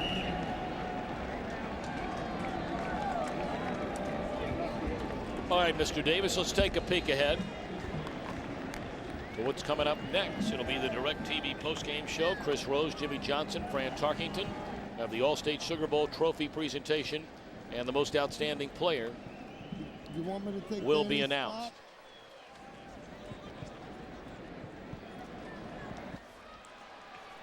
Coach Rick showing some agility. They didn't get all of him with the bucket. They got a little bit, but they didn't get quite all of him. Not bad for the greatest quarterback ever, as voted, I believe, in the West Palm area where he played high school football. You know, he beat out a former player of his at Florida State, Anquan Bolden, for that honor. Not many people remember that, but Mark Richt was a big-time quarterback coming out of high school, played at the University of Miami. Unfortunately, he played at the same time a young man by the name of Jim Kelly played. Not good timing. Our game tonight produced by Mike Burks, directed by Rich Russo. Our associate directors Tom Yohe and Darren Foster. Our broadcast associates Justin Deutsch and Andy Cavanaugh. Our technical producer Frank Phillips. The senior producer is Bill Brown. Our executive producers at Fox Sports, Ed Gorn and David Hill. We thank Mark Wagner, Scott Snyder, and many, many others. Our entire crew from here in New Orleans, and they're starting to hand out those caps. These caps are better than gold for these guys. All their efforts culminating in a Sugar Bowl championship. Yeah, I want to thank everyone from Hawaii and Georgia who helped us get ready and prepare for these games. Just terrific people all the way around. Especially both coaches. I mean, they were just wonderful in both sports information departments. All right, on the field with senior Keelan Johnson. Georgia celebrating. Congratulations, impressive performance. Thank you so much. You know, Hawaii is a great team. Coach Burton's a great quarterback. They had one of the wide receivers, but we knew we had to get physical with them today, and we did that. Our D-line played wonderful. Our secondary played wonderful. I mean, we had a wonderful coach staff, and they drilled it so hard this week. They drilled it so hard. Now, where do you think you can wind up in the final polls? Are you #1 material? We're #1. You know we're supposed to be in that national championship game. The nation know it. Everybody back home, you know it. Hey, you know, we just blessed to be here in the Sugar Bowl. It's an unbelievable experience, and we thank God for it. We thank God for it. You put on quite a show, the Georgia defense. Thanks, Keelan. Thanks so much. Thanks for having me. Happy New Year, Tom. Chris, thank you, and thanks, Keelan Johnson. We told you he is just, that's if you a want special Stafford, kid. we tape it. So when we come back, the trophy presentation, and we'll name the most outstanding player.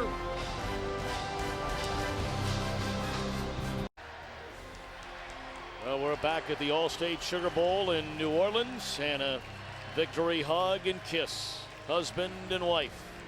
She's been serving as the team's water girl, Catherine Rick, the entire season, and her husband, after doing a couple of interviews, comes over and has to make sure he gives her a kiss. He talked about it, and Charles, this is, I mean, a very, very impressive night by the Georgia Bulldogs. Dominating, and if they wanted to make a case about being one of the better teams in the country, if not the best team, they made their case tonight about how well they played. Incredible performance, and now they get to look ahead to 2008, where they think they'll be really good. Well, Mark Richt is making his way to the podium. Our Chris Rose is standing by, and we will be back for that All-State Sugar Bowl trophy presentation after this timeout.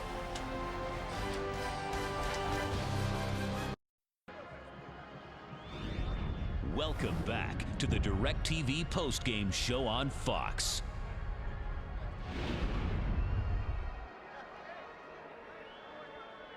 Ladies and gentlemen, on the field, Fox Sports' Chris Rose for the All-State Sugar Bowl trophy presentation. Thank you very much. On behalf of the entire All-State Sugar Bowl committee, led by its president, Ray Gendron, and its CEO, Paul Holohan, and all its wonderful volunteers, they want to thank you for a tremendous week. And it is time right now for the All-State Sugar Bowl trophy presentation. Ray? Chris, this has been a great week for the All-State Sugar Bowl, and on behalf of the Sugar Bowl committee, I congratulate the players, the coaches, the staff, and the fans of both the University of Georgia Bulldogs and the University of Hawaii Warriors. And at this time, it's my pleasure to introduce Mr. Ron Corbin, who will present the awards. Ron? Thank you, Chris.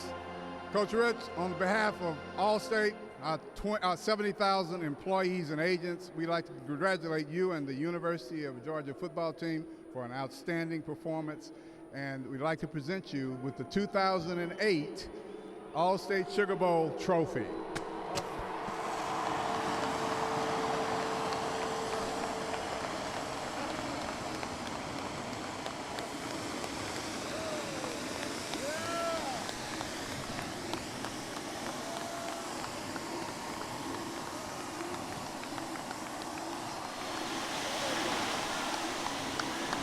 Coach, congratulations. Do you think your team was making a statement that perhaps you should be playing in this building on January 7th? We just played it. We just want to play as hard as we could. We're thankful for the opportunity. We love our fans. You all blacked it out one more time. Thank you, Georgia. I want to thank the players. They're awesome. The coaching staff is fantastic, and their families, our administration. What a blessing. We're blessed to be at Georgia. We're just glad to be in this game. You know, you held Hawaii with the highest scoring offense in the entire country to season lows in points and passing yards and everything. How in the world did you not slow that team down, stop it? Well, it was a great job by Coach Martinez and his defensive staff. Our players did a beautiful job. We were healthy. We substituted 7 defensive ends at least, 5 interior defensive linemen. The goal was to play hard every single down regardless of the score, and we did that. Coach, congratulations. And now it is time to award the most outstanding player for the Georgia Bulldogs. Ron, take care of that. Yeah. Marcus Howard, we'd like to congratulate you for winning the Outstanding Player Award for the 2008 All-State Sugar Bowl trophy and outstanding game. Congratulations. Pick it up, Ian.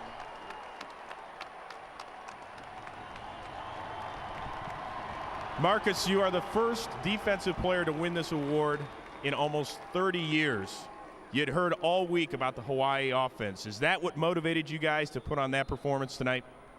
Yeah, first I just want to thank the man above for just blessing me. But, you know, that motivated us. Our defensive coordinator, Willie Martinez, told us just to come out and play fast, and that's what the defense did. You feel like you guys should be playing in this building next Monday night? Almost definitely. I feel like we're the #1 team in the country.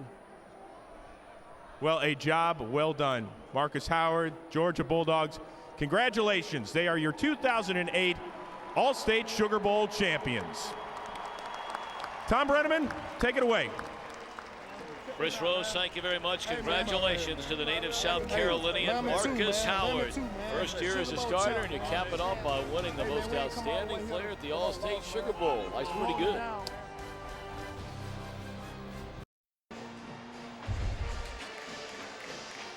Well, after the trophy presentation, the Georgia Bulldogs players will go celebrate with their fans.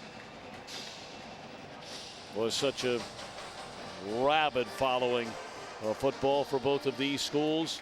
And let's send it back downstairs to the gang. Chris Rose, Fran Tarkington, and Jimmy Johnson.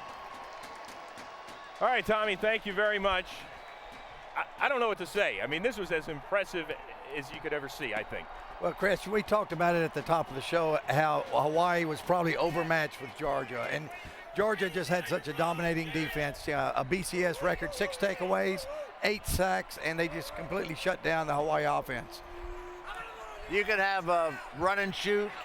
You can have the spread offense. You got to have players. Georgia just overmatched to the head. More players, bigger, faster.